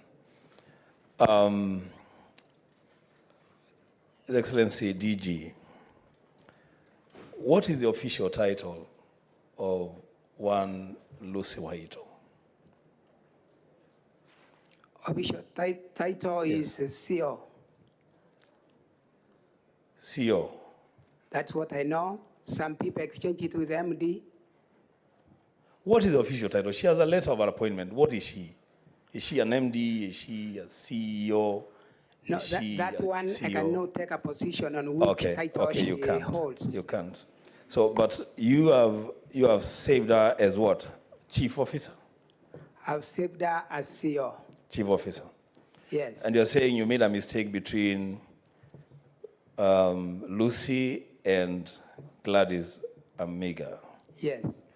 What is the connection in the typing for either Lucy or Guasco, whatever it is, and Gladys and Amigo? Because you have to type for the name to pop up. What is the connection in the keyboard of your phone, because they are all the same? What is the alphabetical ordering of either of those names? When you look at what we have attached there, Lucy and Gladys are next to each other. Yeah, but you have to type. You have to type the name for the name to pop up. I've indicated, Madam Speaker, earlier that I have tried to save staff of the county under an easier way of accessing them, and that's why I have the CEO, my own way of easily accessing the officers of the county. Madam Speaker, we need your protection because I think from Kisii County, there are very many different ways of doing things. Now, this one has a different way of typing names on the keyboard, which is standard. It's a standard keyboard. When you type GWA, what's the connection between GWA and GLA? There can never be any connection. I've indicated, Madam Speaker, that the way of CEO would bring all the officers. I will Then rest my the case rest there. of the names will follow. The next to make question, it easier for Madam me. Speaker, so that we save on time. That should be The last question, yes. The last question. You erroneously, as you say, sent money to Lucy, and you don't realize that you have sent money until the following morning, which is questionable. But that morning, you are called by Lucy and she says, what did you send this money to me for? So at least you know now there is 100,000 shillings that you send to Lucy, which is your money. True. But you go to the bank and withdraw 130,000 shillings to send to some other people, and yet you have your money that is already with Lucy, which you can access and use for the same purposes. Why was it easier for you? You are saying you're not tech savvy, but you're able to withdraw money from the bank. You're not able to reverse money that you have sent. Are you being selective in your tech savviness? Madam Speaker, I'm not being selective. If you read my statement correctly, the money I sent to Lucy was in my M-Pesa, and the money I sent that morning, Lucy told me I have sent her money, was still in the same M-Pesa, so I didn't go to the bank to draw any other money. I had some money. The money is not in your M-Pesa now, it is in Lucy's phone. It's not in your M-Pesa anymore. You have sent already. I had more money in my account that could be enough to send another 100,000. I didn't send 130,000 to Gladys. It's 100,000 to Gladys after I discovered Lucy had taken 100 that she had not refunded or returned. Madam Speaker, I'm okay. Thank you, Senator. Senator Gloria Oruoba. In under 1 minute. And senators, if we could reduce our questions to only 2, it will help because there are very many senators who are interested in clarifying. Thank you, Speaker. I only have 2 questions. Speaker, on the first one, when Joseph Misati was here and he was questioned on his relationship with you on a business level, he said at one point that you had an M-Pesa shop. I just wanted you to clarify, have you at any one point had an M-Pesa shop? And if so, would that then conflict that you do not know how to operate M-Pesa, particularly reversals? Then my second question is that on the assembly bundle, page 283 and 287, it is stated that the deputy governor was buying land at 500K per acre, which was negotiated down to 200K per acre to help the children. But in the sales agreement, it is written that you are to pay 2.8 million by the end of October, which you clarified that you are not able to pay. And then the question is, after that, you actually paid 500,000 to Joseph. So the question is, where did you get the money? Because those two are conflicting. Thank you, Mr. Speaker. Madam Speaker. Give quick, Madam short Speaker, answers. I Madam want to Speaker, guide, can sorry? I guide the witness? If you could give short, quick answers, it will help us to move faster. Don't give long narration. Madam Speaker, I've never owned an M-Pesa business. What Mr. Misati Joseph averred to in his witness was his own M-Pesa business and not mine.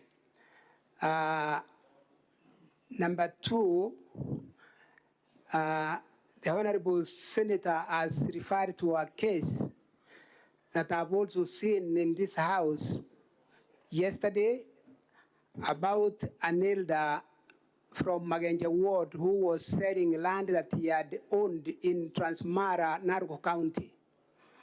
And Madam Speaker, she came to me and asked me if I can buy. When I attempted to follow up the documents, I realized this same land had a lot of encumbrances. There were people on that land. I don't know whether I call them squatters or what. And he wanted me to go and use an auctioneer to remove those people and buy that land. At that point, I said, I can't buy a case. If I'm buying land, it's land, and not issues, fighting with people. And at that point, I said, we cancel this deal, Madam Speaker. That's where the story of land rests. Senator Agnes Kavindu.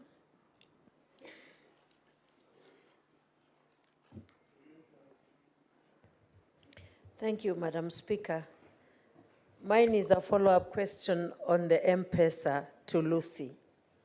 Madam Speaker, when he was giving his evidence, he said that he did not know how to reverse the money, and he was looking for somebody to reverse the money for him. And I'm wondering if he looked for someone for 2-3 days, and he could not get anyone who could reverse that money, even after Lucy had told him that the money was there, and after he had confirmed.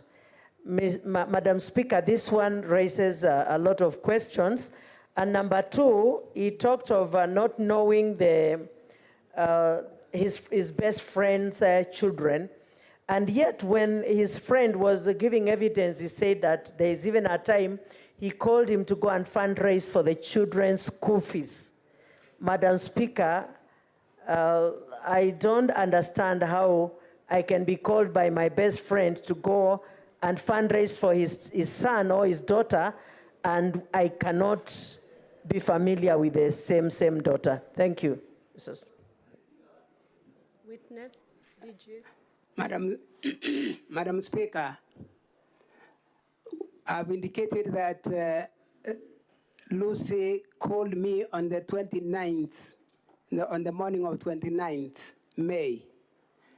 And that is the time there was this conversation on the erroneous sending of money.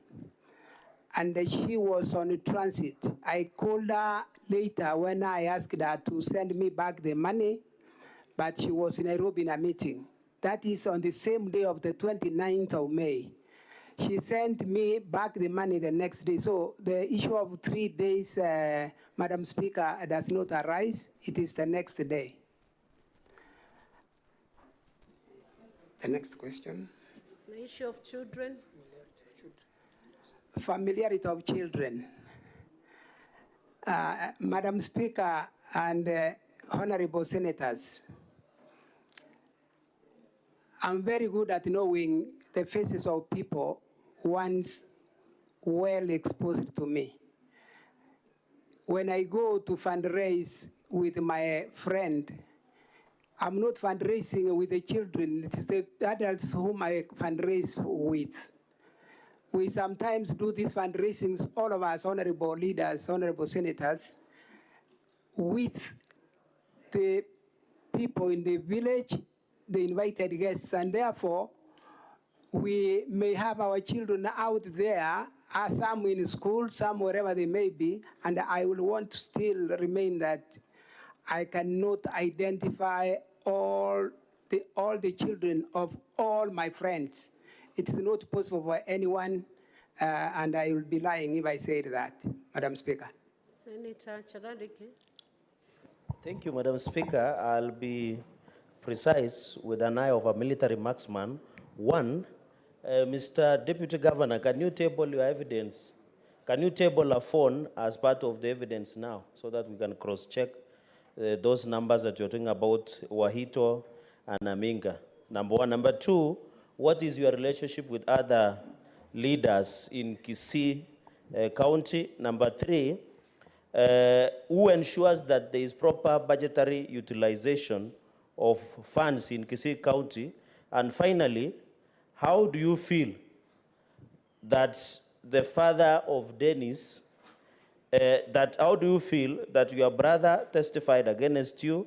And how do you feel the father testified against the son, Madam Speaker, so that we get the feeling that is happening? And finally, what is your relationship with the governor, Simbarati? I thank you, Madam Speaker. Madam Speaker, as I respond, I will request that where I miss some of the questions, the Honorable Senator would remind me. For tabling the phone, I will request your directions, Madam Speaker, that I'd left my phone with my security out here. If the Sergeant at Arms can get the phone for the view by the Honorable Senators. That's my request, Madam Speaker. Sergeant at Arms, you can assist him so he can just open the page where the list of names was downloaded. To answer the rest I have no of the objection, questions. Madam Speaker, if they can be doing that.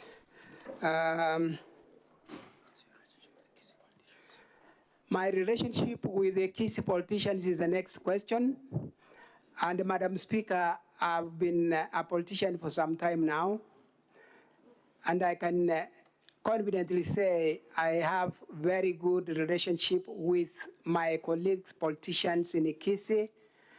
And in circumstances where we do not agree, we have sought to solve and make ourselves agree as politicians.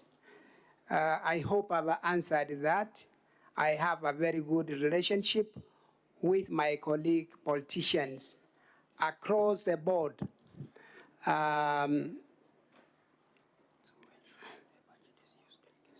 the issue of who ensures the budget of the Kisii counties used, Madam Speaker, this, I referred to it earlier, that Madam Speaker,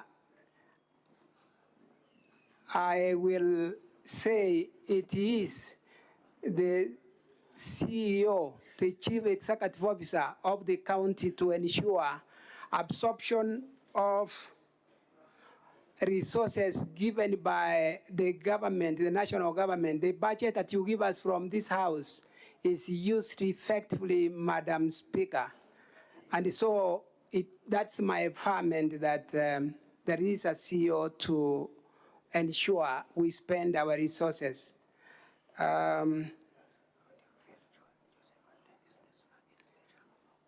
the issue of Joseph Misati and his son, Dennis Misati, then the situation of my brother and myself. This is very unfortunate, Madam Speaker, that one family will have, family members will have to move out of the family circles and come to solve their family disputes in the Senate.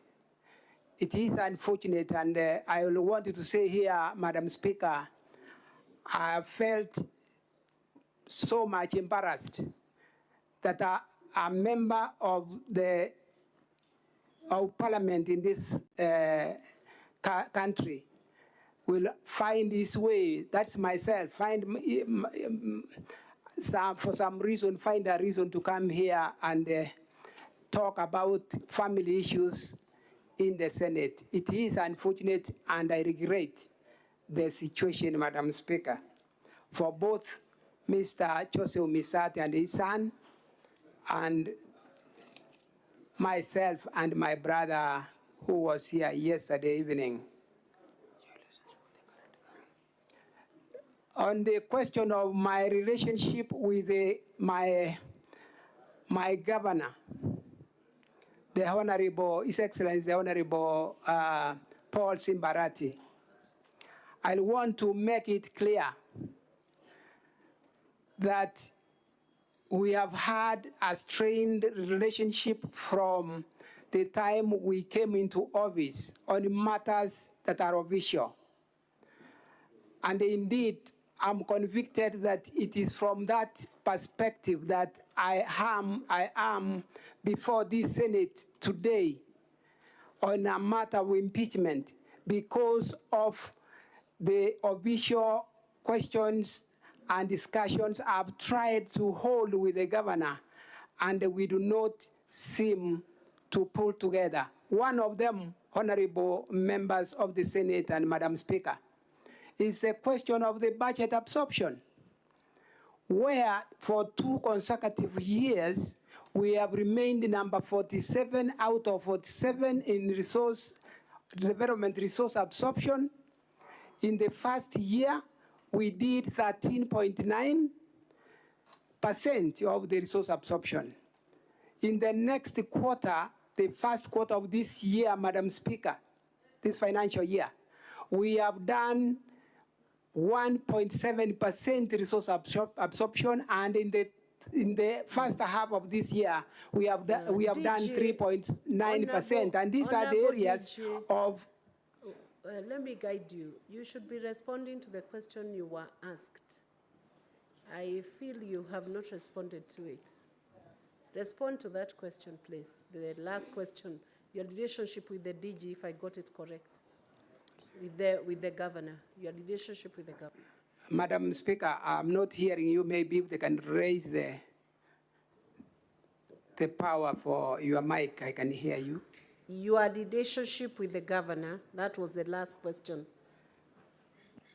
Madam Speaker, is the same question I'm dealing with, that the relationship between me and my governor has been deteriorating day in, day out as we moved through the period we've served in the Kisii County. I hope I've answered. Yes, you have. Senator Asige Kegei Crystal. Madam Speaker, sorry. And before we take Senator Asige's question, you have the phone now. Open the page which was downloaded and attached to the document. And the Sergeant at Arms will present it to the Secretariat desk, the clerk's desk, and Senator Cheradigei can have a look at it. Point of order, Madam Speaker. It is your point of order. Madam Speaker, I remember last night I was almost the last person to leave this chamber. Today I've been here since morning. So have and the other questions, senators.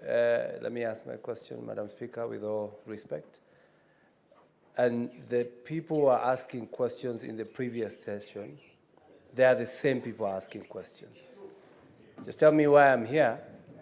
Then if we can just have them to ask questions, then we can watch like others at home.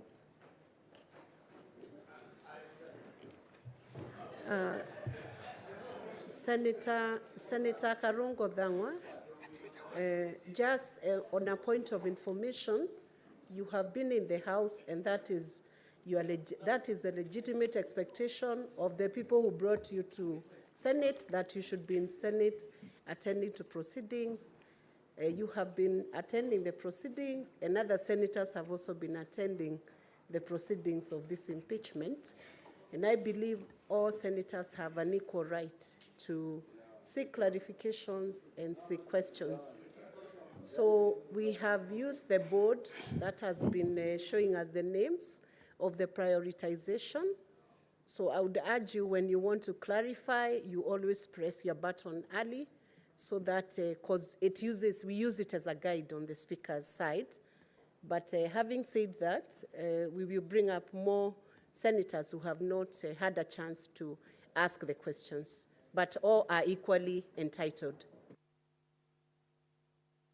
Senator Asige, yes, as the phone is making its way to the Secretariat desk. Thank you, Speaker. If that comment by Senator Thangwa was directed at me, I have to assure him that yesterday I only spoke one time. So I'm not one of the ones who have spoken a lot yesterday. Speaker, I want to speak on behalf of the struggling politicians, because I feel like I am one, whereby if I were to be missing 100,000 shillings in my M-Pesa, I have to admit, I would definitely notice immediately. And that's where my particular question will focus. And I wanted to just engage the DG, if you would allow me. Mr. DG, could you kindly just clarify how you make M-Pesa transaction? Is it through the M-Pesa app? It's through the M-Pesa app? Yes. Oh, it is, okay. It is, Madam Speaker. Okay, great. So you are somewhat tech savvy, then that has been confirmed. I also want to just confirm the process through which you transact on M-Pesa, and maybe you'll agree or disagree at the end. Number one, Speaker, I'm aware that when you use the M-Pesa app, you have to choose the person that you're sending money to, the recipient. And the next stage is to put in the amount that you want to send. And the next stage is to put in your PIN. And then there is a pop-up that comes which asks you to confirm that those details that you have input are correct before you either cancel or accept that transaction, whereby you would have seen the recipient's name pop up on that, inaitwa hakikisho in Swahili. And then once you have, if you said accept, if you confirm that those are the right details, Speaker, you press accept, and then, as another senator has said, you'll receive a transaction confirmation with the exact same details, so that you can confirm that you have sent the correct amount to the correct person at said time. Now, with all of those different confirmation opportunities, I wanted to really clarify, because he uses the M-Pesa app and you have to be tech savvy to use it, how did you not see those confirmation pop-ups that came through the M-Pesa app for you to confirm whether you're sending the money to the right person? Thank you. Madam Speaker, I've already heard that, I'm sorry, that I missed those pop-ups and sent money knowing that I've sent the money to the right person.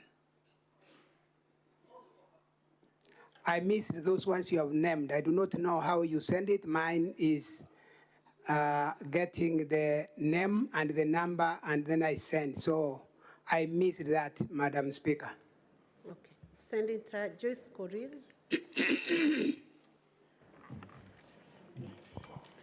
Thank you very much, Madam Speaker. My question still hangs on the M-Pesa transfers that the witness sent 100,000 to Lucy Waito, which was sent on 28, and it was reversed on 30th. That is barely 2 days later, Madam Speaker. I wanted to know whether there was an agreement between the Deputy Governor and Lucy Waito. Thank you, Madam Speaker. Madam Speaker, there was no agreement between myself and Lucy Waito on anything unless clarified. That is the way I got the question. There was no agreement. The position is send the money back, and she had told me to reverse. That is the position at which we left it. Okay. Senator Mwinyi Haji Mohamed Faki. Thank you, Madam Speaker. Mine is also on the same M-Pesa transaction. When you send the money on the, is it 28th? 28th yes, of 28th. May, did you confirm that the money had gone? Yes, the money went. So, but you didn't confirm to whom it went? Is that what you're telling us? I didn't read that name and get to know that it is where I was sending the money to. That is what I'm saying, yes. Yes. So you confirm that the money was sent to Lucy. Was it Lucy or? Lucy. That same evening? That evening, yes, the money went to Lucy. That same evening? Yes. But it took her prompting for you to realize that it went to a wrong person. Yeah, I slept without noticing that the money had gone to the wrong person. So I woke up the next day, and this is when I came to this understanding. But it is your evidence that on the evening you sent the money, you confirmed that it went to Lucy. No. It was erroneously sent to Lucy. That's what I'm saying. That's all. Senator Mbogwa Mugai, George.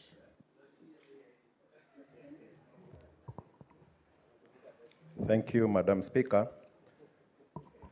Mr. Deputy Governor, I'm following up on the charges of abuse of office, and I want to refer you to your affidavit, paragraph 59, A and B.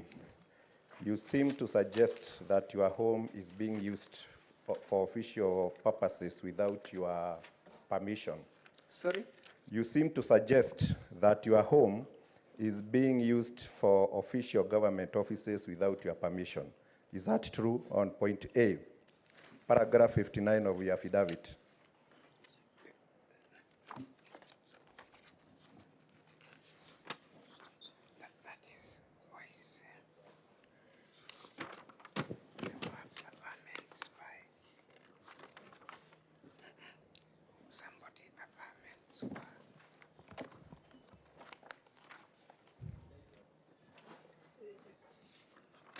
Madam Speaker, can we go ahead with the question? So you seem to suggest that your home is being used for official government business without your permission, because you are saying your input was not sought for. Is that true? Madam Speaker, this is not referring to myself. I'm saying it's not my home that is used. Okay. My Now home on has B, not been used by anyone for visual functions. okay, on B, you suggest that the governor's office is being used for official government business. Is there any government money which goes into the use of this office? Is there any money which is used for the government business which is being carried on in that office? Thank you. Madam Speaker, that I will not be able to confirm if government money is being used. The only response here is that government business is being transacted in the governor's residence. Senator Onyonka Richard.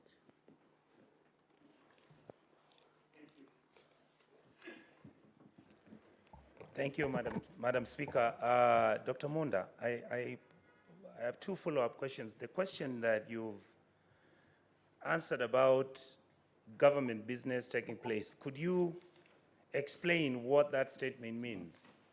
In other words, are you trying to say that each and every government transaction since the governor took over in Kisii County has actually been conducted, including cabinet positions, including cabinet meetings, and you as the DG were holding cabinet meetings in the governor's house? And if you can, I would hope you to explain what the government says in terms of where the governor or the president, which place should they operate from. The second question I want to bring you, Dr. Monda, Madam Asigi raised a very interesting question, but I thought, and I'm not on a fishing expedition, I thought you got confused. Do you know the difference between an M-Pesa app and M-Pesa Kawaida? Madam Speaker, I may be lost between the two. Yeah, can you explain if you can? Lastly, this money that you sent erroneously, have you ever sent any other erroneous money to anybody at any one time? And did you get a reversal, and how do you claim that money back? Thank you. Madam Speaker, with your permission, I may start with the M-Pesa.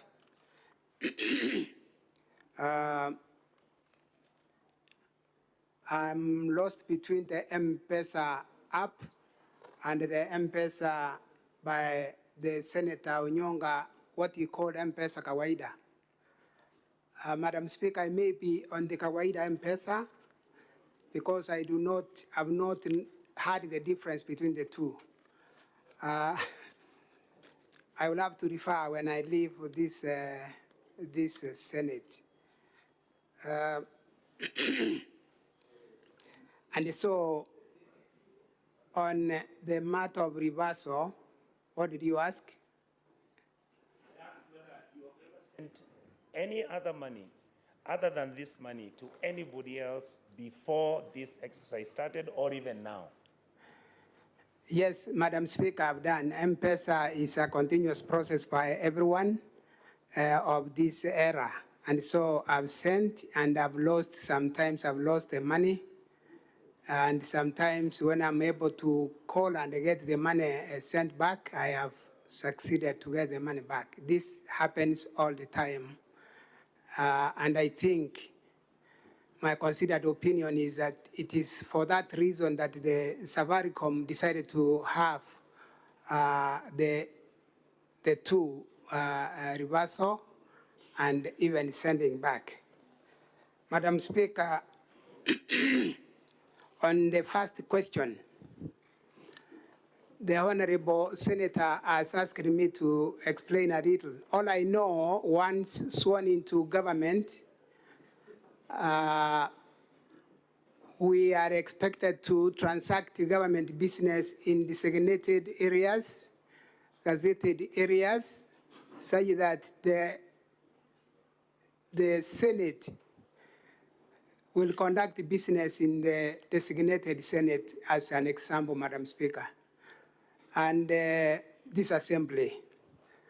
But in my case and the Kisii, once we came into government after being sworn in, and this was in the presence of my Super Senator Richard Onyonga, we did the swearing in. Just to guide you, we do not have any super senator. Okay, They are all senators. Madam Speaker, I withdraw that and replace it with Senator Onyonga. Honorable Senator is the official title.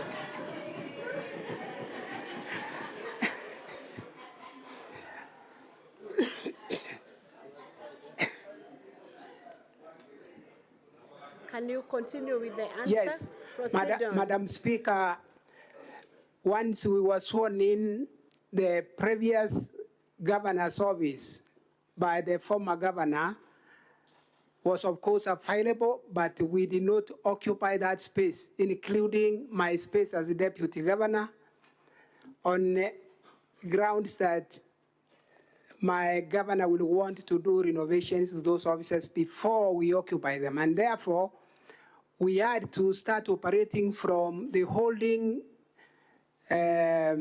rooms of the Kisii Stadium.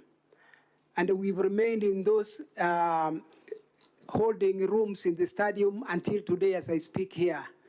Madam Speaker, if I were to be impeached by this motion, I wouldn't have stepped into the official gazetted governor's offices in Kisii as at now. And after a short while, Madam Speaker, at the stadium, my governor, His Excellency Mbarati, decided to start conducting government meetings in his own residence in Motonto village. And this has remained the position of the Kisii County government over many years without imputing any wrong motive, Madam Speaker. We have found ourselves in a situation where even the Judicial Service Commission visited Kisii, and we were required to go to the rural home where we went and we held that meeting there, and it was painful for me having the Judicial Service Commission conducting an official meeting in a private residency. Madam Speaker, this is the scenario in brief in Kisii. The CECs will find their way to that home every day. The chief officers the same, and the directors the same. Madam Speaker, at some point as I raised this matter, I started getting excluded from attending those meetings and without getting, and totally not getting information that there is any meeting going on anywhere where a deputy governor can also attend. That is the scenario in Kisii. I want to stop there, hoping I've answered the Honorable Senator's question, inviting this Senate to visit Kisii and see by yourselves, Madam Speaker, that that's the scenario we are in Kisii County. Thank you. Senator Karungo, will be the final one, then we'll take a direction on the remaining. We have about 17, and we'll have to take a direction on how we go about it. Meantime, Senator Karungo, very quickly. And thank you. Mine are very brief, Madam Speaker. And I would start by asking the Deputy Governor, Mr. Deputy Governor, why would your brother be so bitter with you that he would want you to lose your seat and go live with him at your father's house, at your father's farm? The second question, yesterday I asked Dennis a question, and I asked him if he got a job after giving the 800,000 bribe, would he tell anybody, would he go to the police? And his answer was no, I wouldn't have gone to any police. I would just be enjoying my job. Now, in that line of thinking, would I say Lucy Waheto, would I be right to say Lucy Waheto also came here because probably you did not give him all the money that he wanted? Probably you did not give her all the money that she wanted. Out of the 800, maybe she wanted 400. You gave her 100,000. Then there were 2 days of, are you sending more? Are you sending more? And then if you're not sending more, I'm going to refund the money. And that is exactly what happened. Would I be right to say so? Madam Speaker, I will start with that last question to say no, the Honorable Senator will not be right to say so because we've not had a discussion with Lucy Waheto beyond the erroneous transaction of money. The other one is about my brother, and I've said it's a sad scenario that the entire happening is simply intended to drag my name through the mud. That's all I would want to say, Madam Speaker, that my brother is in that pain of not supporting me in the past in the elections, but I've continued to win. And after the elections, my brother has not been happy, and he believes the campaigns continue beyond the time we were elected. And so he'll wish that I'm impeached for him to feel better, because I would have lost the seat I won against his wishes, that I don't. You refer to the Kisii elections, you will see many clips showing how my brother campaigned hard against me, but then I flawed them, and those who are flawed will always be looking for grounds to continue fighting. Thank you, Madam Speaker. Honorable Senators, we have now finished the slots that we had allocated, but I have about 17 requests for senators who need clarifications. We have to take a direction because we have 5 witnesses who still have to give evidence, be cross-examined, be re-examined. So what is your point of order? Before you do the points of order, I want us to take a direction as a House, whether we add 3 slots, both majority and minority leaders are here. Yes. Senator Methu, and then Senator Osotsi.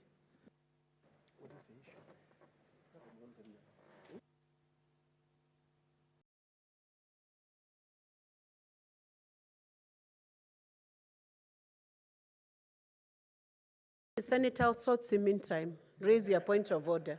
Resume your seat. I invited you to use the dispatch box. You move first.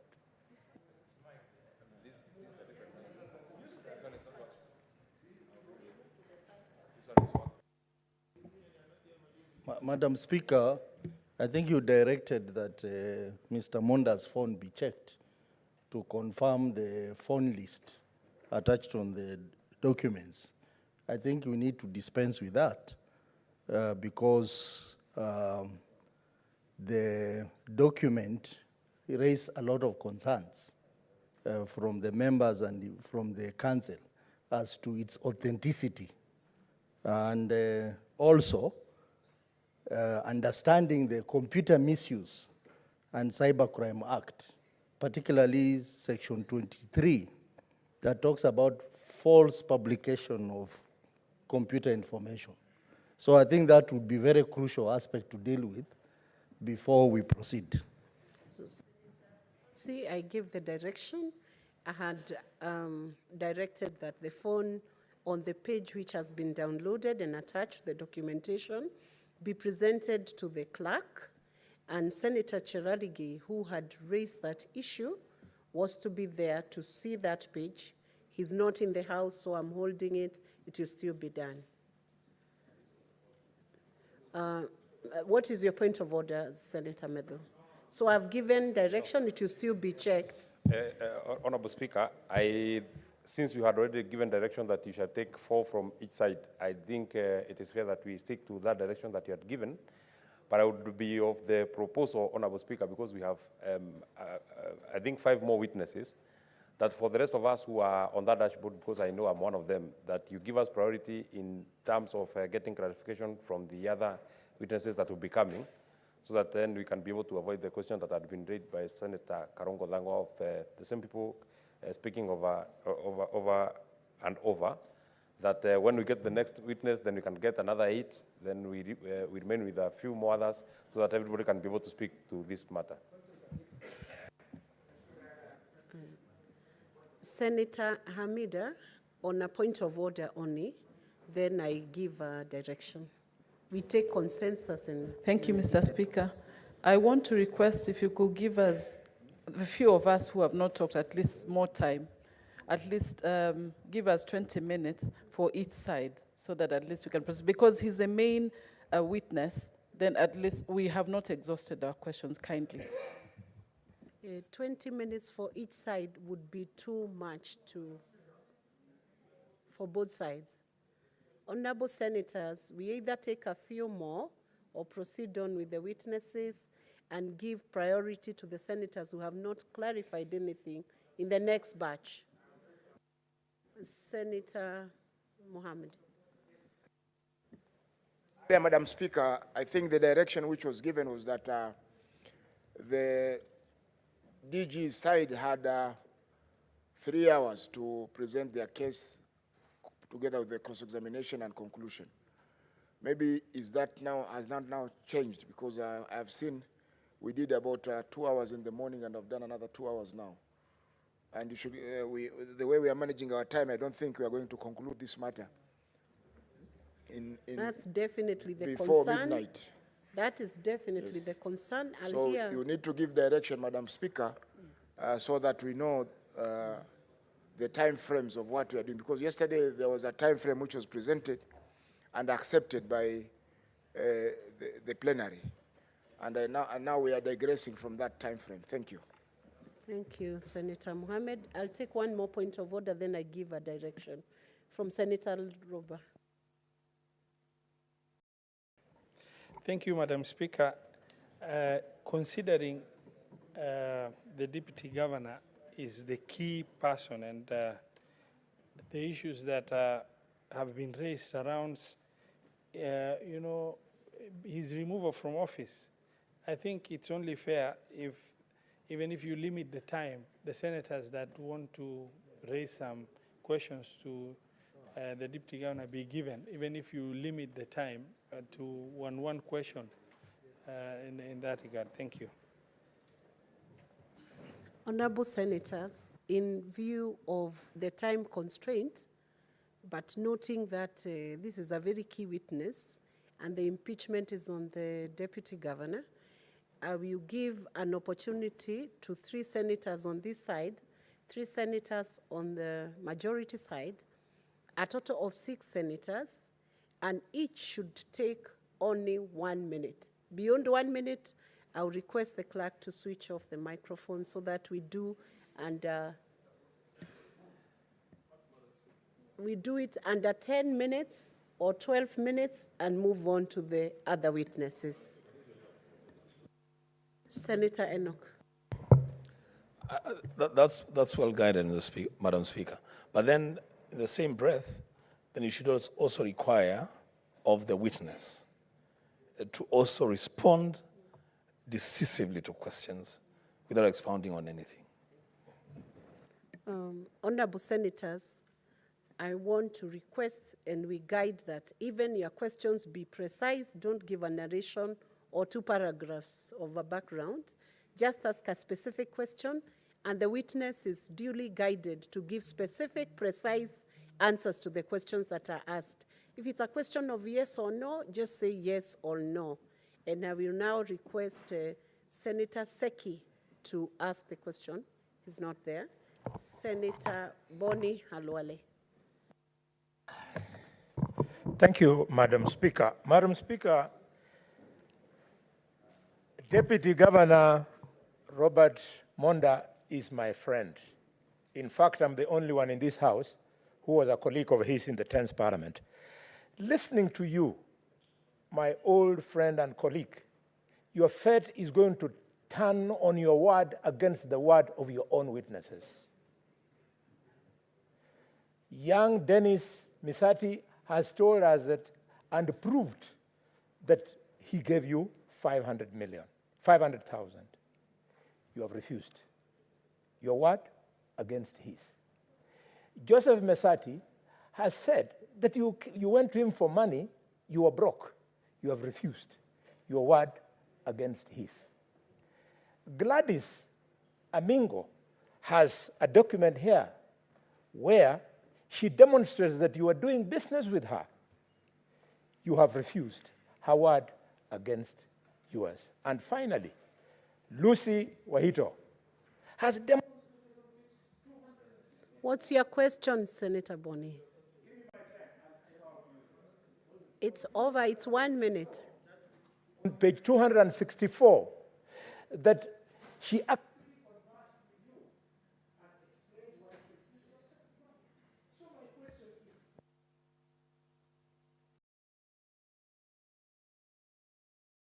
were innocent by telling the House, do we believe you?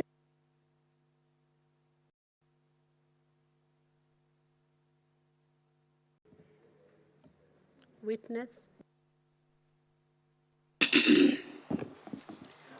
Madam Speaker, to answer these questions, from my friend, the Senator Kalwale,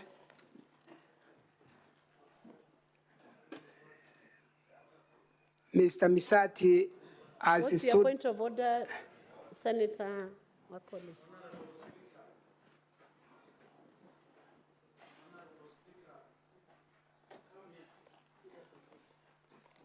Use the dispatch box, Senator.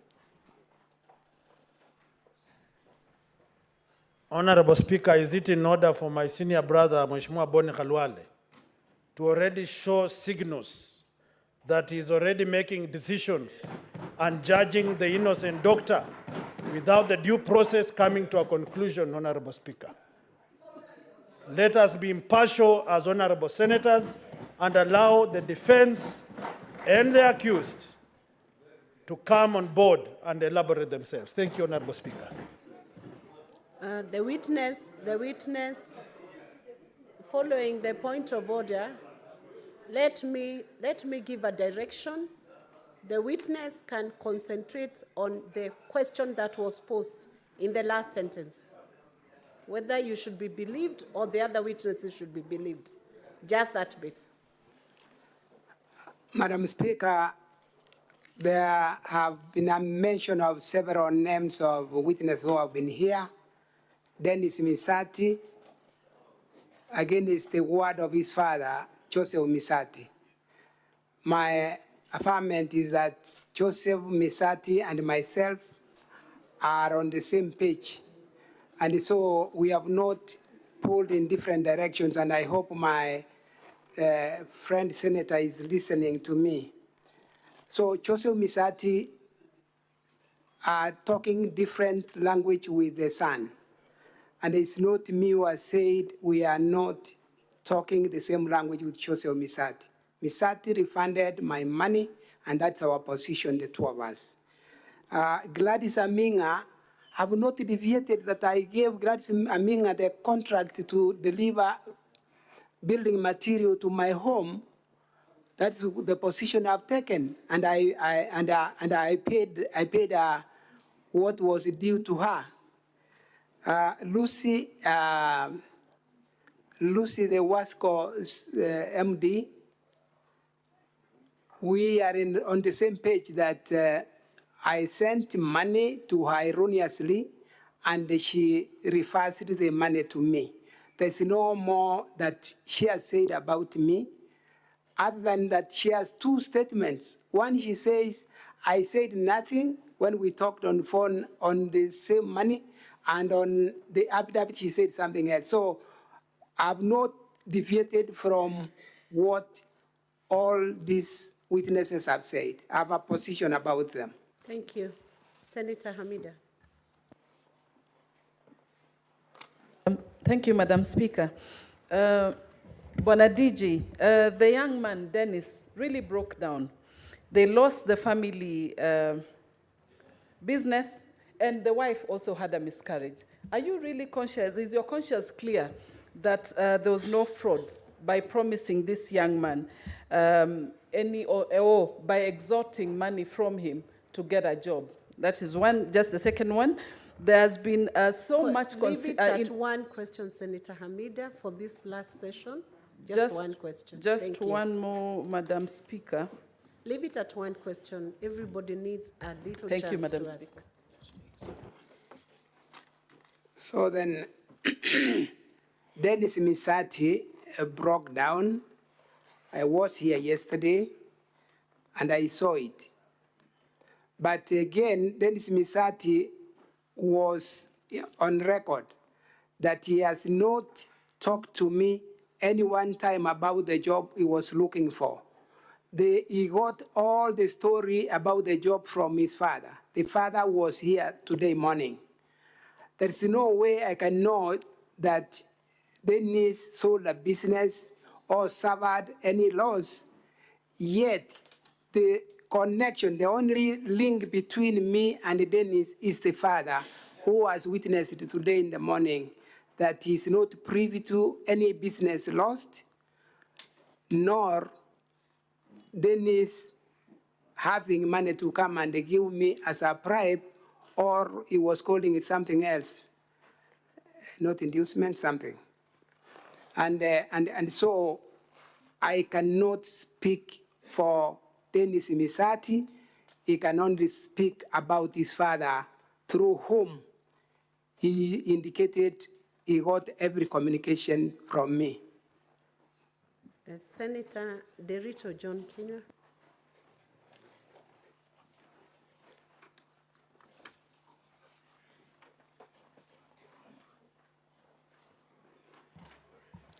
Thank you, Madam Speaker. Madam Speaker, in the county, DG is #2 in command. Madam Speaker, he is telling us that he sent money erroneously to a person he has saved as CEO, who is a junior officer in terms of command. Madam Speaker, what I'm trying to understand, how was it so hard for that officer to reverse or to send the money immediately which ended up taking 2 days. I have listened to him saying the officer said he could not reverse the money immediately because he was in the airport. Then from the airport, she entered a very serious meeting. Madam Speaker, I am still not understanding. That's the only part I'm not getting. I need clarity. DG? Madam Speaker, that is very true. Lucy is a junior officer in the company where she works, a company created between the Kisii County and the Nyamira County. And Madam Speaker, she works under Board of Management. I am the Deputy Governor. If indeed I was to look for jobs from the board, sorry, I then should have been able to reach the Board of Management, because that's where the marks for anyone looking for a job is awarded. It's not at the CEO. So, Madam Speaker, this assertion, to me, I find it far from what it should be. I want to talk to the management board. Madam Speaker. Can you make your answers precise and short? That's what we guided.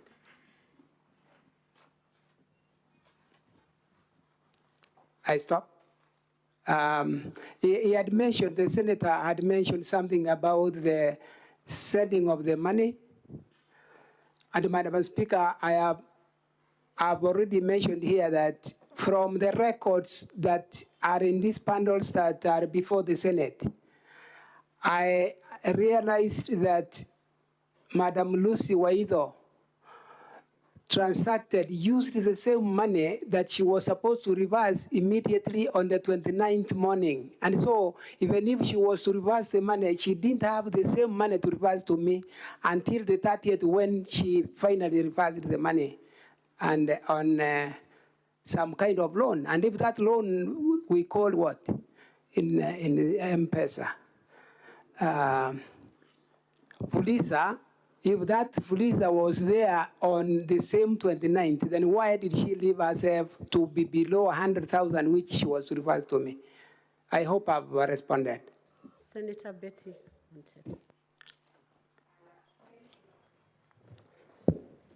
Is it Betty Moteto or is it Beth? It's working. Thank you, Madam Speaker. Madam Speaker, mine is just a quick one. You said that the 100,000 you are sending to Gladys was for services rendered to you on transport. Have you brought any evidence to show that there's either an invoice or a demand notice, either on phone or written to you, demanding that, that payment, please?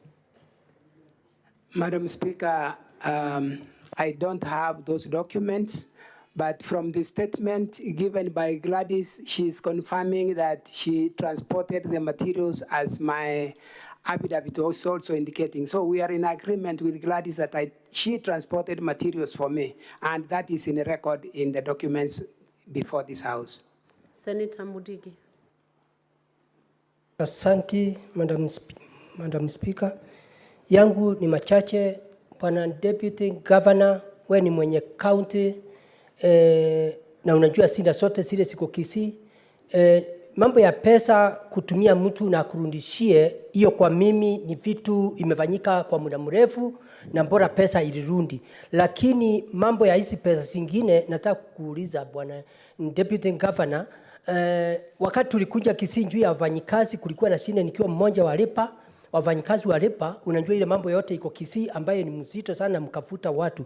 Lakini nataka kuuliza, hakuna njia ndio hii mambo isifike katika county ya Kisii na pia ifike hapa? Hakuna vile hapo mbeleni ungejua vile utafanya uweze kumaliza hii maneno kabla haijafika hapa pahali tumefika? Asante, Madam Speaker.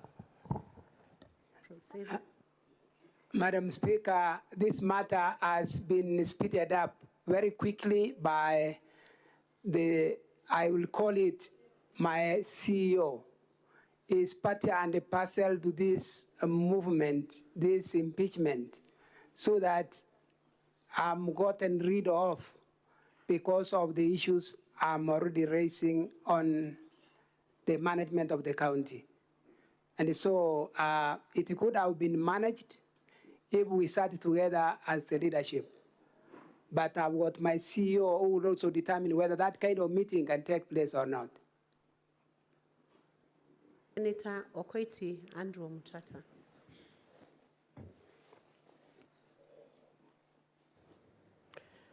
Thank you, Madam Speaker. Your Excellency, Deputy Governor, I have just one small concern that is disturbing me. Yesterday, a video was played here of a very, very poor lady who makes her living, who ekes out her living by selling mutura, accusing you of having taken money from her. And there were many others who came up. But I'm taking that particular one because it's the one that seems to have evidence that it was made at the public participation, during a public participation forum. What would be your response, or did you have a chance to respond to that allegation? Because for me, for somebody poor claiming that you took so much from her is a very, very painful experience for me. And that for me is one thing that's going to guide my decision. Madam Speaker, the clips that were played in this House, the Honorable House will notice that all of it ran around the bursary that I have been soliciting for bribes to give people bursaries. Bursaries in counties have committees that run bursaries and not the Deputy Governor. Madam Speaker, you get a report of Kisii. The last bursary given was, in the last financial year, was 3,000 shillings per student. What kind of sense would it make if you get a parent bribing a deputy governor 12,000, 20,000 to get 3,000? Does it make economic sense? Does it look like there's something happening? Madam Speaker, these clips played here were all choreographed to simply implicate me, where they have been indicated to have been taken. You will get in the same report you have. For instance, Masimba, I'll quote Masimba. Masimba is the headquarter for Masimba ward. In the report, it's indicated when the team doing public participation reached there was nobody to attend the public participation. But at the end of the report and the clip played here, Madam Speaker, I realized that there is a gentleman who is a border rider, whom I know in person, whom we have taken food together in my house, claiming to have come to my home, to me to get bursaries. Madam Speaker, I've never sat anywhere in a committee releasing bursaries to the beneficiaries. I've never. This was simply meant to augment the claim that Monda takes bribes, and that is what was done. If you looked at the timing of the public participation, yes. I want to guide you once again. You keep to the question and give short, precise answers to the questions. Okay. So rest it there. Senator Paris is the final question, and then we move on to the next witness.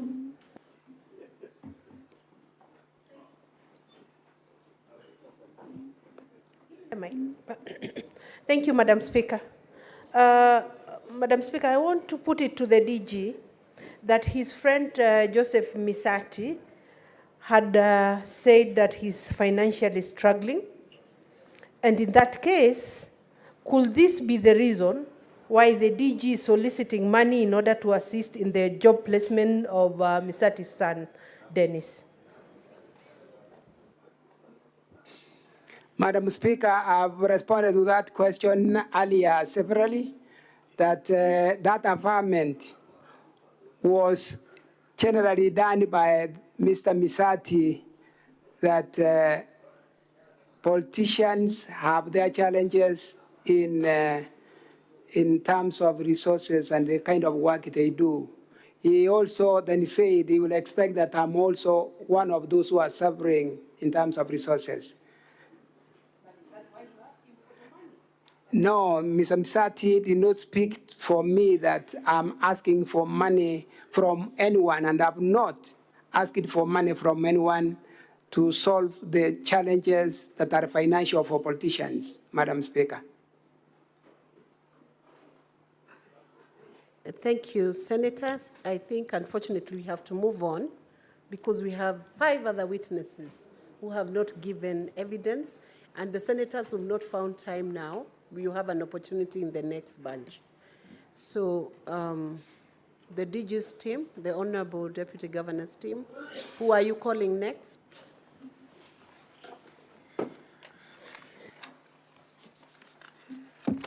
Madam Speaker, we are calling next Honorable Lillian Gore. And Madam Speaker, I just wanted to indicate that considering the constraints of time, we are electing to drop 2 witnesses, and we will be calling, apart from the next witness, we will be calling 2 more, and then we close. That is very good. We appreciate that. So let's have the next witness, and that you save our time on questions.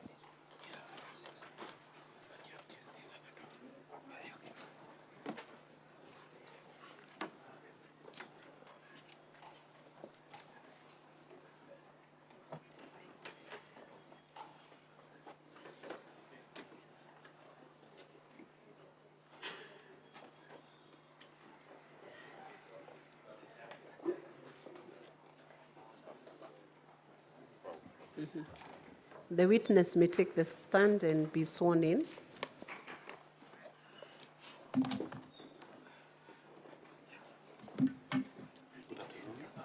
Which faith do you ascribe to? I'm a Christian. Christian. So will you take an oath for affirmation? I will take an oath. So when the speaker calls you to take the oath, you count the Bible on the right. Counsel, how much time do you need with this witness? We hope it's below 30 minutes.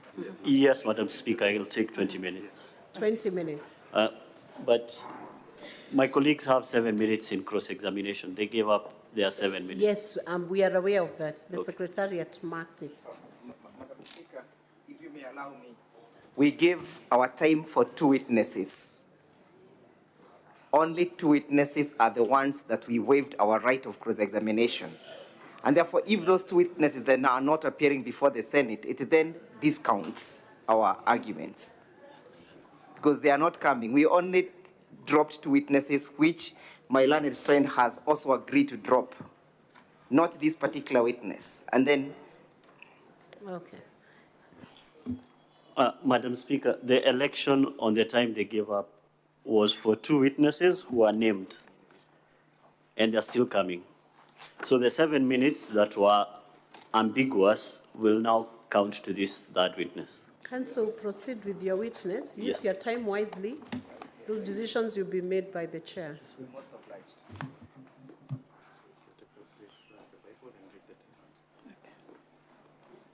I, Lillian Anyango Gore, do solemnly swear that the evidence that I shall give before the Senate in respect of the matters before the Senate shall be the truth, the whole truth, and nothing but the truth. So help me God.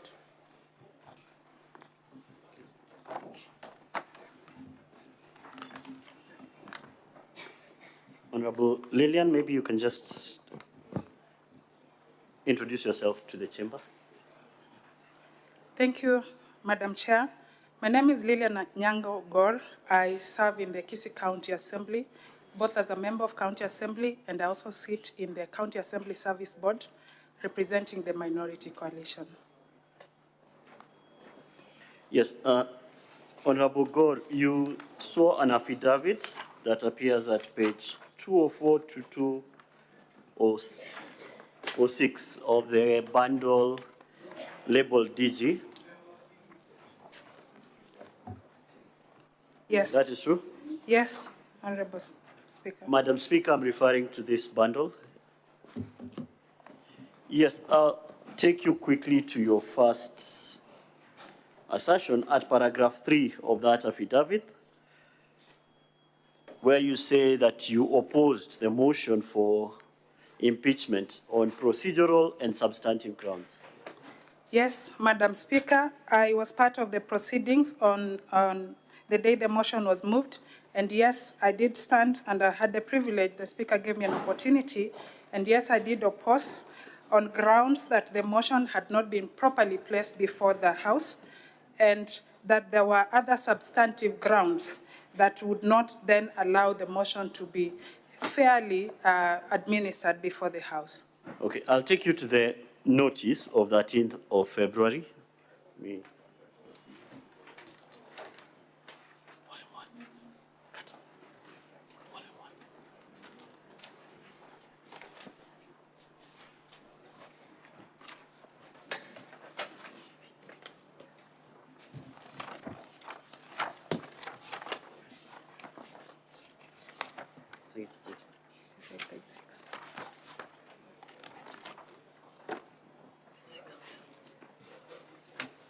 Yes, it appears at page 6 of the DG bundle.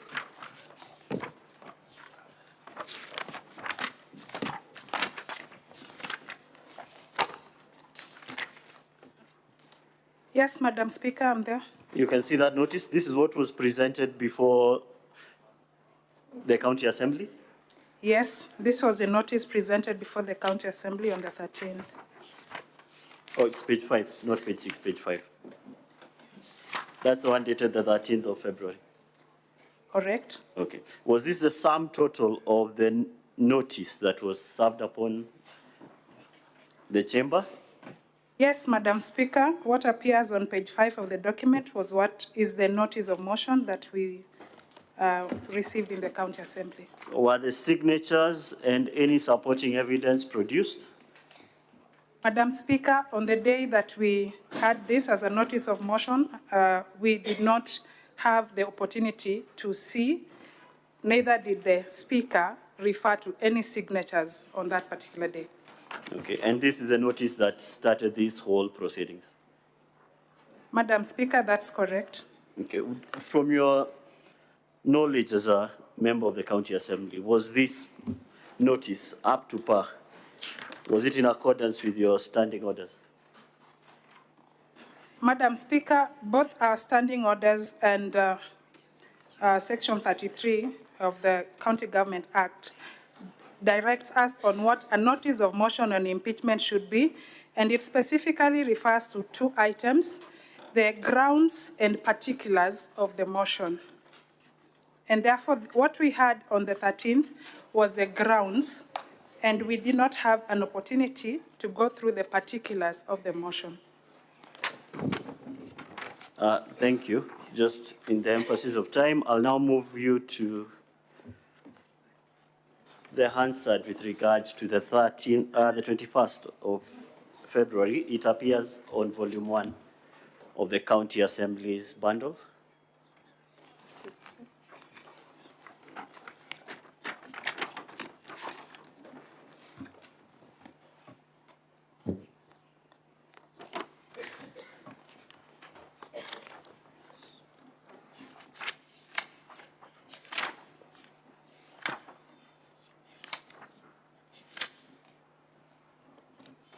Yes, I'm referring to which page of that particular bundle? The numbers are at the bottom.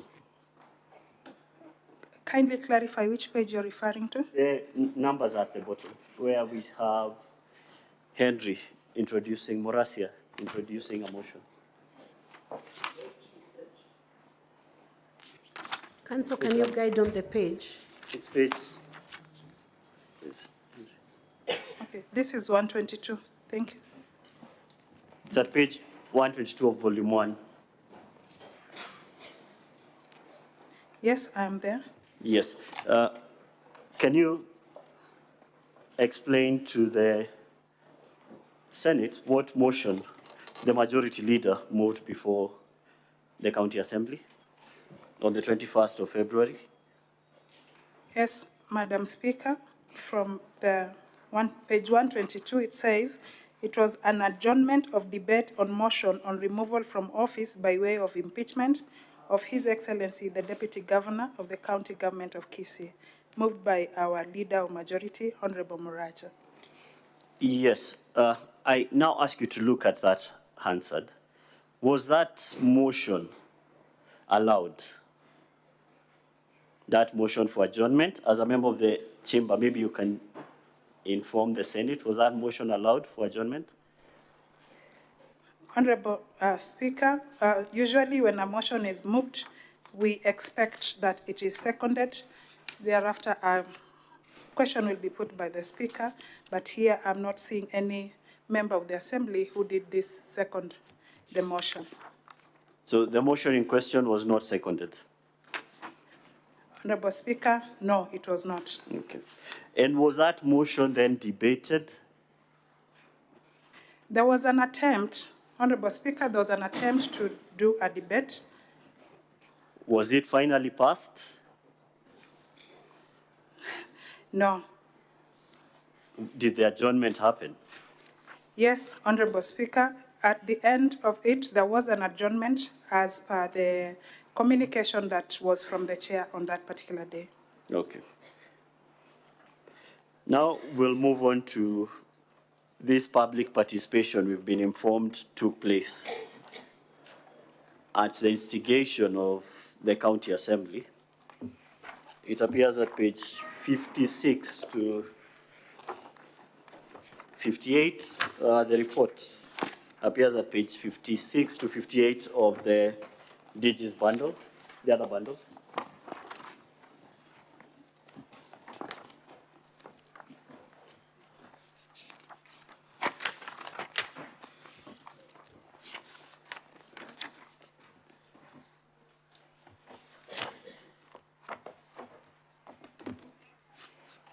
This is a submission from the public participation. You can see it? Yes, the page 56, the document is headed Submission on the Public Participation. Yes. Who is this submission from? The document is dated 26 from Benson Nyagaka Masario. Misario. Yeah, Misario. Yes. Have you had a chance to go through this particular submission by this citizen of Kisii? Yes, I have had an opportunity to go through this submission. Yes, you've seen the issues he raised with regards to the county executive. Yes, quite a number of issues were raised. You've referred to these issues in your affidavit? Yes, I've referred to a number of them, Madam Speaker. I'll take you to the first issue you've referred to at paragraph 7 of your affidavit. And this relates to the senior staff mortgage. Yes, I'm there, Madam Speaker. Yes. Who gave directions or who initiated this senior staff mortgage that you refer to? The senior staff mortgage facilities is a directive of SRC, and that was communicated through a gazette notice, and that is a benefit that is, anybody who is a CC, a deputy governor, or a governor within our country, Kenya, is eligible to have access to it. Yes, did the County Assembly of Kisii then operationalize a senior staff mortgage? Yes, Madam Speaker, the County Assembly of Kisii, because it is mandated to approve any borrowing or borrowing arrangements within the county, then went ahead to approve a borrowing of about 90 million to senior staff for mortgage facilities that then would facilitate the actualization of that SRC notice, gazette notice. Have these senior staff been able to enjoy this fund that you disbursed? To the best of my knowledge, no, they have not. Why is this? Part of what has happened is that the process of approval, instead of being domiciled at the committee level, as was approved by the County Assembly, the process is no longer with the committee. It is being discussed elsewhere, and that has hampered the process of getting access to the mortgage. Okay. This elsewhere you refer to, where is this elsewhere you refer to? Currently, one of the CEC did confide and say that the document is not within the executive's office, it is stored within the governor's palatial home. Okay. Now, on that point, we can move on to the next issue, which is the use of the governor's home as an office. Yes, is this a fact you have personal knowledge of, that the governor actually uses his house as an office? Yes, Madam Speaker, I've personally received an invite to go and have an official meeting and discussion within the palatial home. Okay. Is this a known fact in Kisii County, that this is his office? Yes, it is a known fact. In fact, we have had access to videos going around in the social media confirming that the governor is comfortable with discussions on government matters being held from his residence.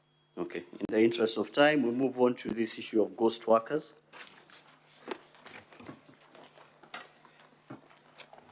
Yes, you indicated there were media reports about 13, 14 ghost workers. Yes, we did receive, first of all, one of the few things that were done the moment we got the new government, procedurally or in way of caution, instruction was given to a body that was then supposed to evaluate into HR issues and many other reports, including pending bills. And this information was communicated to us in one of the forums in the stadium when the executive said that there are issues within the county that will be resolved by a few of the instructions that he has issued. Yes, was this report or from this investigation, was there a report that was produced? At one point, I saw on social media information that there is a report, but as a member of County Assembly, I haven't had access to the report, neither do I know where the report is. And we as an assembly have not discussed the report at all. So it has never been tabled before the County Assembly? Madam Speaker, no, it has not been tabled. Okay, which ties into our next issue, which is this Kenya Medical Practitioners and Dentists Board case that appears at pages 192 to 187 of the DG's bundle. Did this case arise out of this alleged hunt for ghost workers?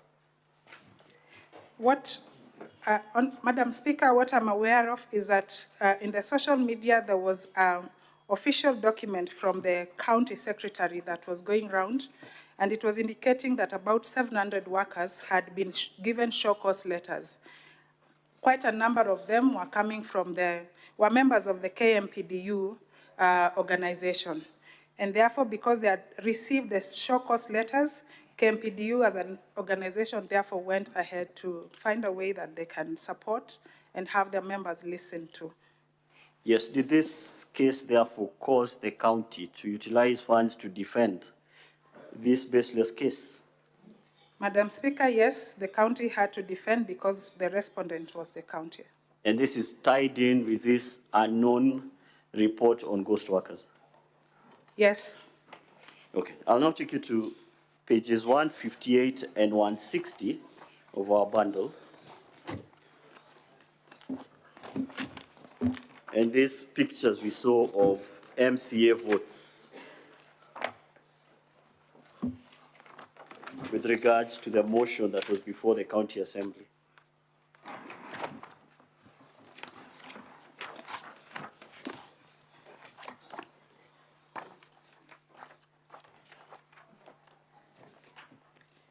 Yes, we start at page 158. Yes, I'm there.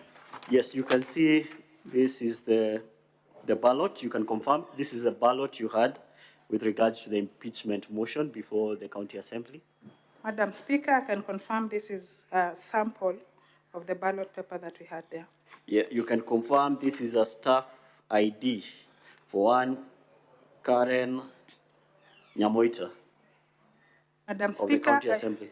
Madam Speaker, I can confirm This is the ID And you can of confirm one that of is the a honorable picture. members. Yes, this is her picture. Okay, and that there's a similar picture of a similar MCA at 159? And their ballot? Council, Yes, Madam Speaker. You have 5 minutes and time will be strict, so you condense your questions to what you truly want to hear. Yes, Madam Speaker.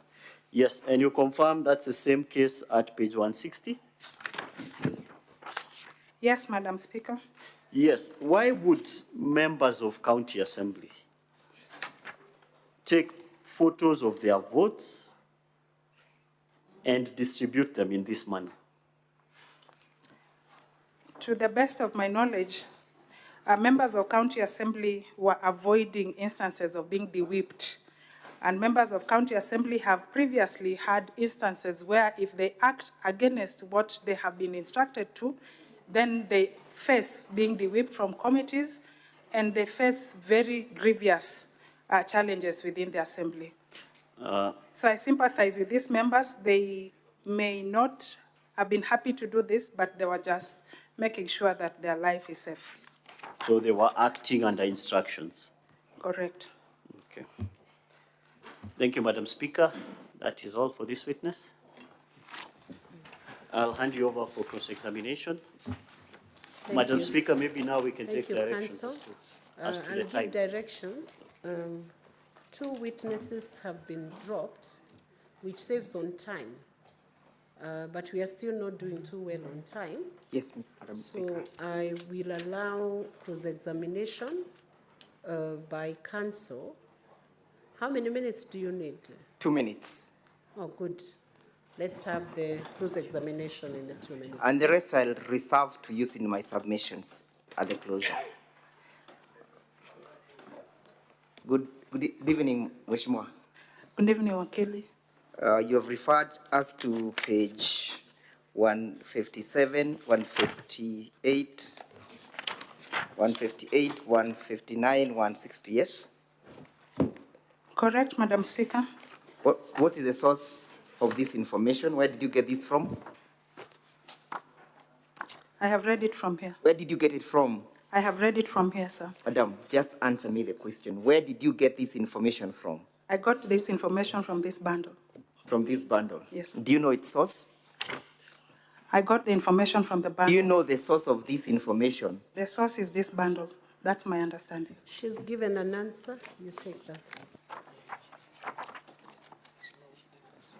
Are you trying to say that the Senate has been sitting for the last 2 days over 48 hours in vain?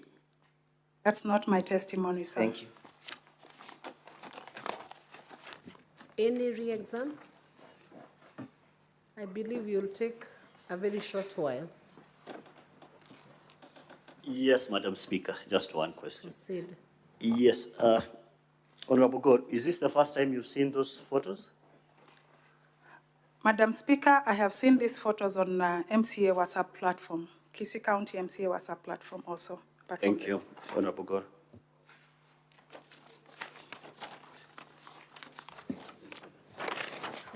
Senator Methu, do you have any interventions or questions? Just a clarification from the witness.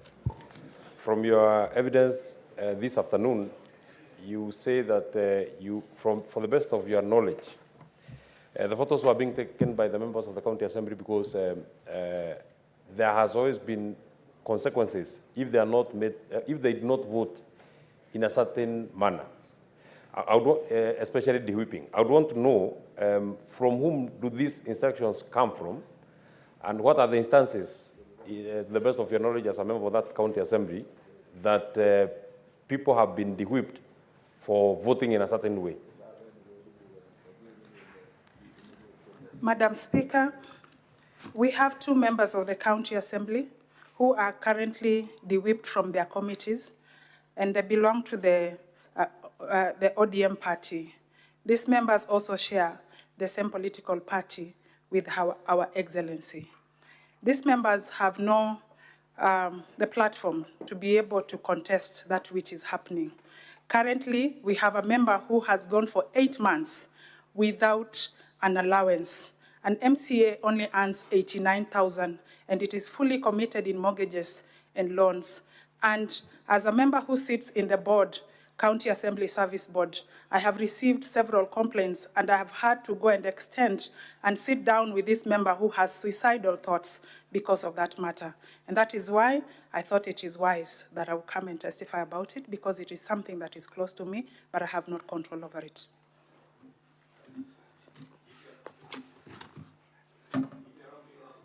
So that I get the answer to that particular question. I'm not asking a different question. Is that for the two members who you say one of them has not had a salary for the last 8 months, is it then as a consequence of a vote that he or she ever took? And as a member of the board, it is then puzzling that you're the person that processes salaries for the members of the County Assembly. Senator Medhu, did she talk about salaries or allowances? Well, let me say benefits. Let me use benefits. I think that would make more sense. That she has not been able to be enjoying benefits for the last 8 months. Is it because he or she ever voted in a certain way, that member from the ODM party? Thank you, Madam Speaker. The reason as to why members did this was because they did not want to go against instructions.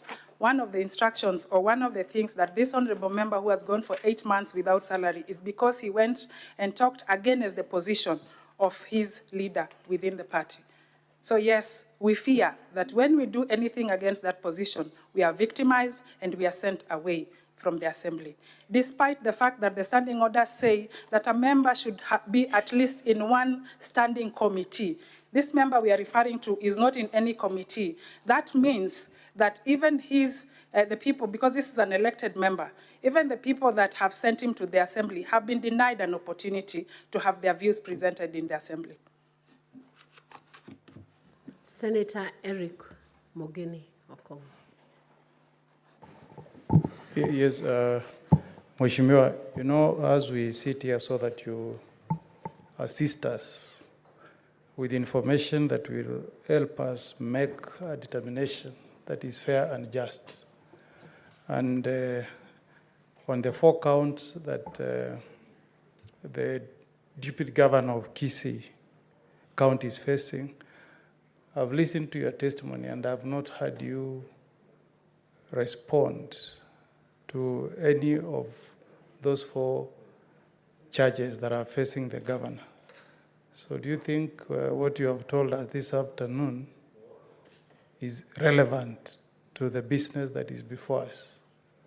Number 2, I've read your affidavit. I think it was sworn on 11th of March, 2024. And all the things you have said about MCAs who have in the past been threatened by the governor, who have lost certain positions, 2 of them you say, some who have lost, who have been punished by being denied their allowances. All that information appears nowhere in your affidavit. Is it that you have just had an afterthought, or how come you didn't include such crucial information in your affidavit? As I said, ours is to get evidence that assists us in arriving at a determination relevant to the charges that are facing the DG of Kisii County. Thank you, Madam Speaker. Honorable Senator has asked me if the information is relevant with this distinguished assembly. Yes, to the best of my knowledge, it is important and relevant to this assembly. One of the items that was presented through public participation was the observation of this and whose content I'm referring myself to. And if this was a matter that was then referred to the assembly, courtesy of a public participation activity, and these are observations that have come from the people of Kisii County, then the people of Kisii County's views are relevant in this observation, unless we want to believe that the views of the people of Kisii County are irrelevant for this discussion. Part 2, the information appears and right now, and it was not part of the affidavit. Honorable Speaker, I was responding to the questions as presented to me by by Wakili, and I was expounding as he has requested me to expound. Thank you. Senator Kisang.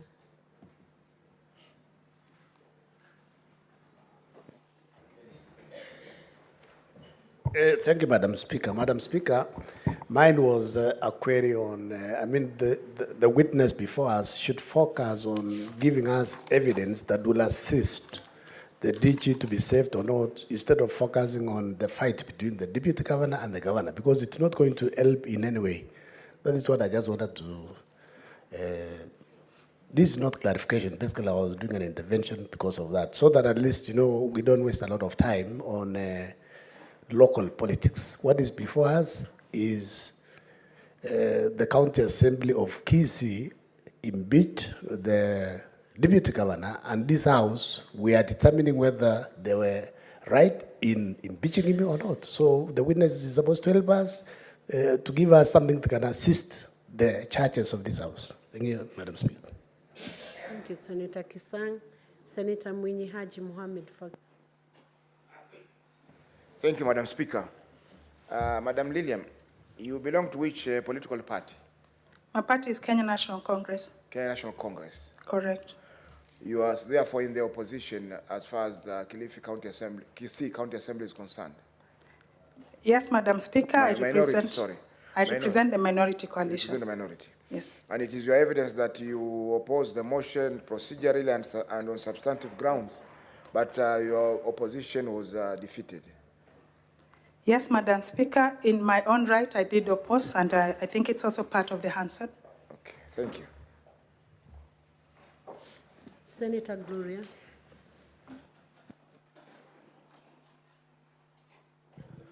Madam Speaker, I just wanted a clarification from the member of County Assembly.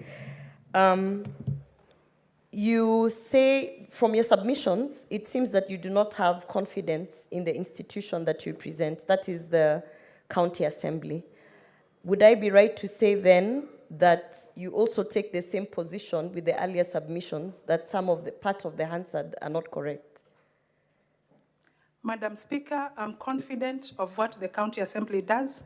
I have reservations for decisions and a few things that are not done procedurally. And I did raise them then, I still raise them now.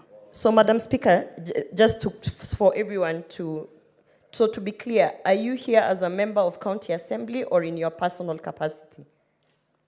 Madam Speaker, I'm here as a member of County Assembly and in my personal capacity as a resident of Kisii County. Thank you. That's the end of Senator Sifuna. You just pressed your button, right?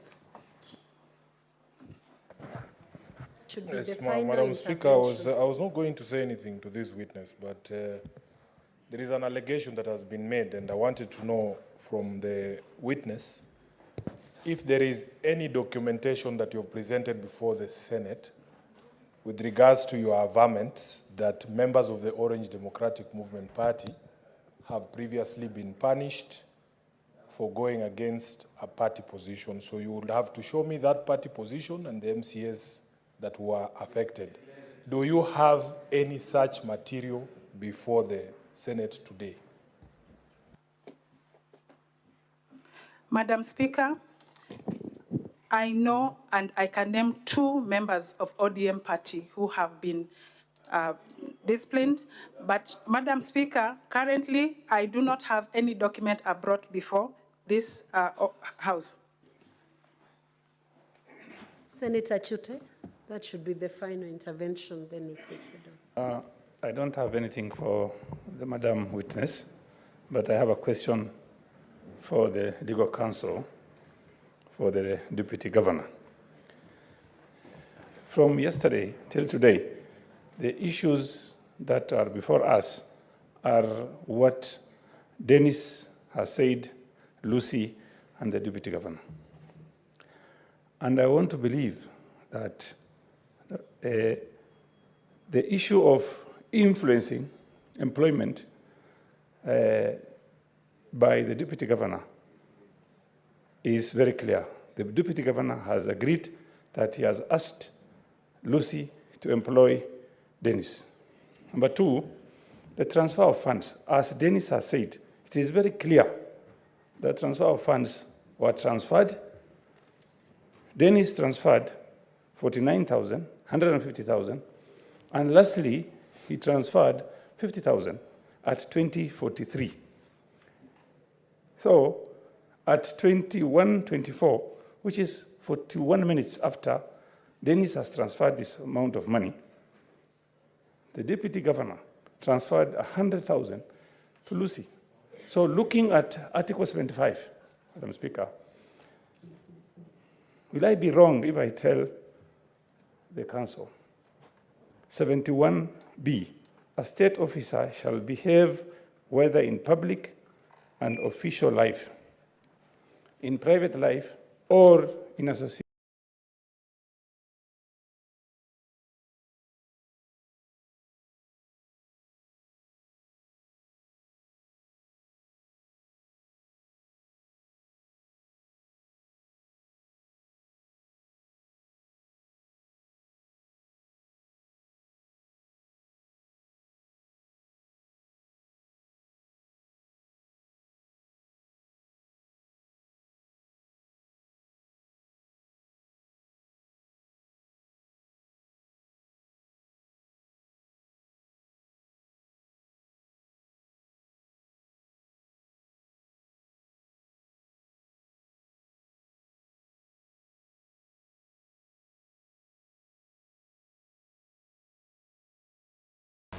Build on it.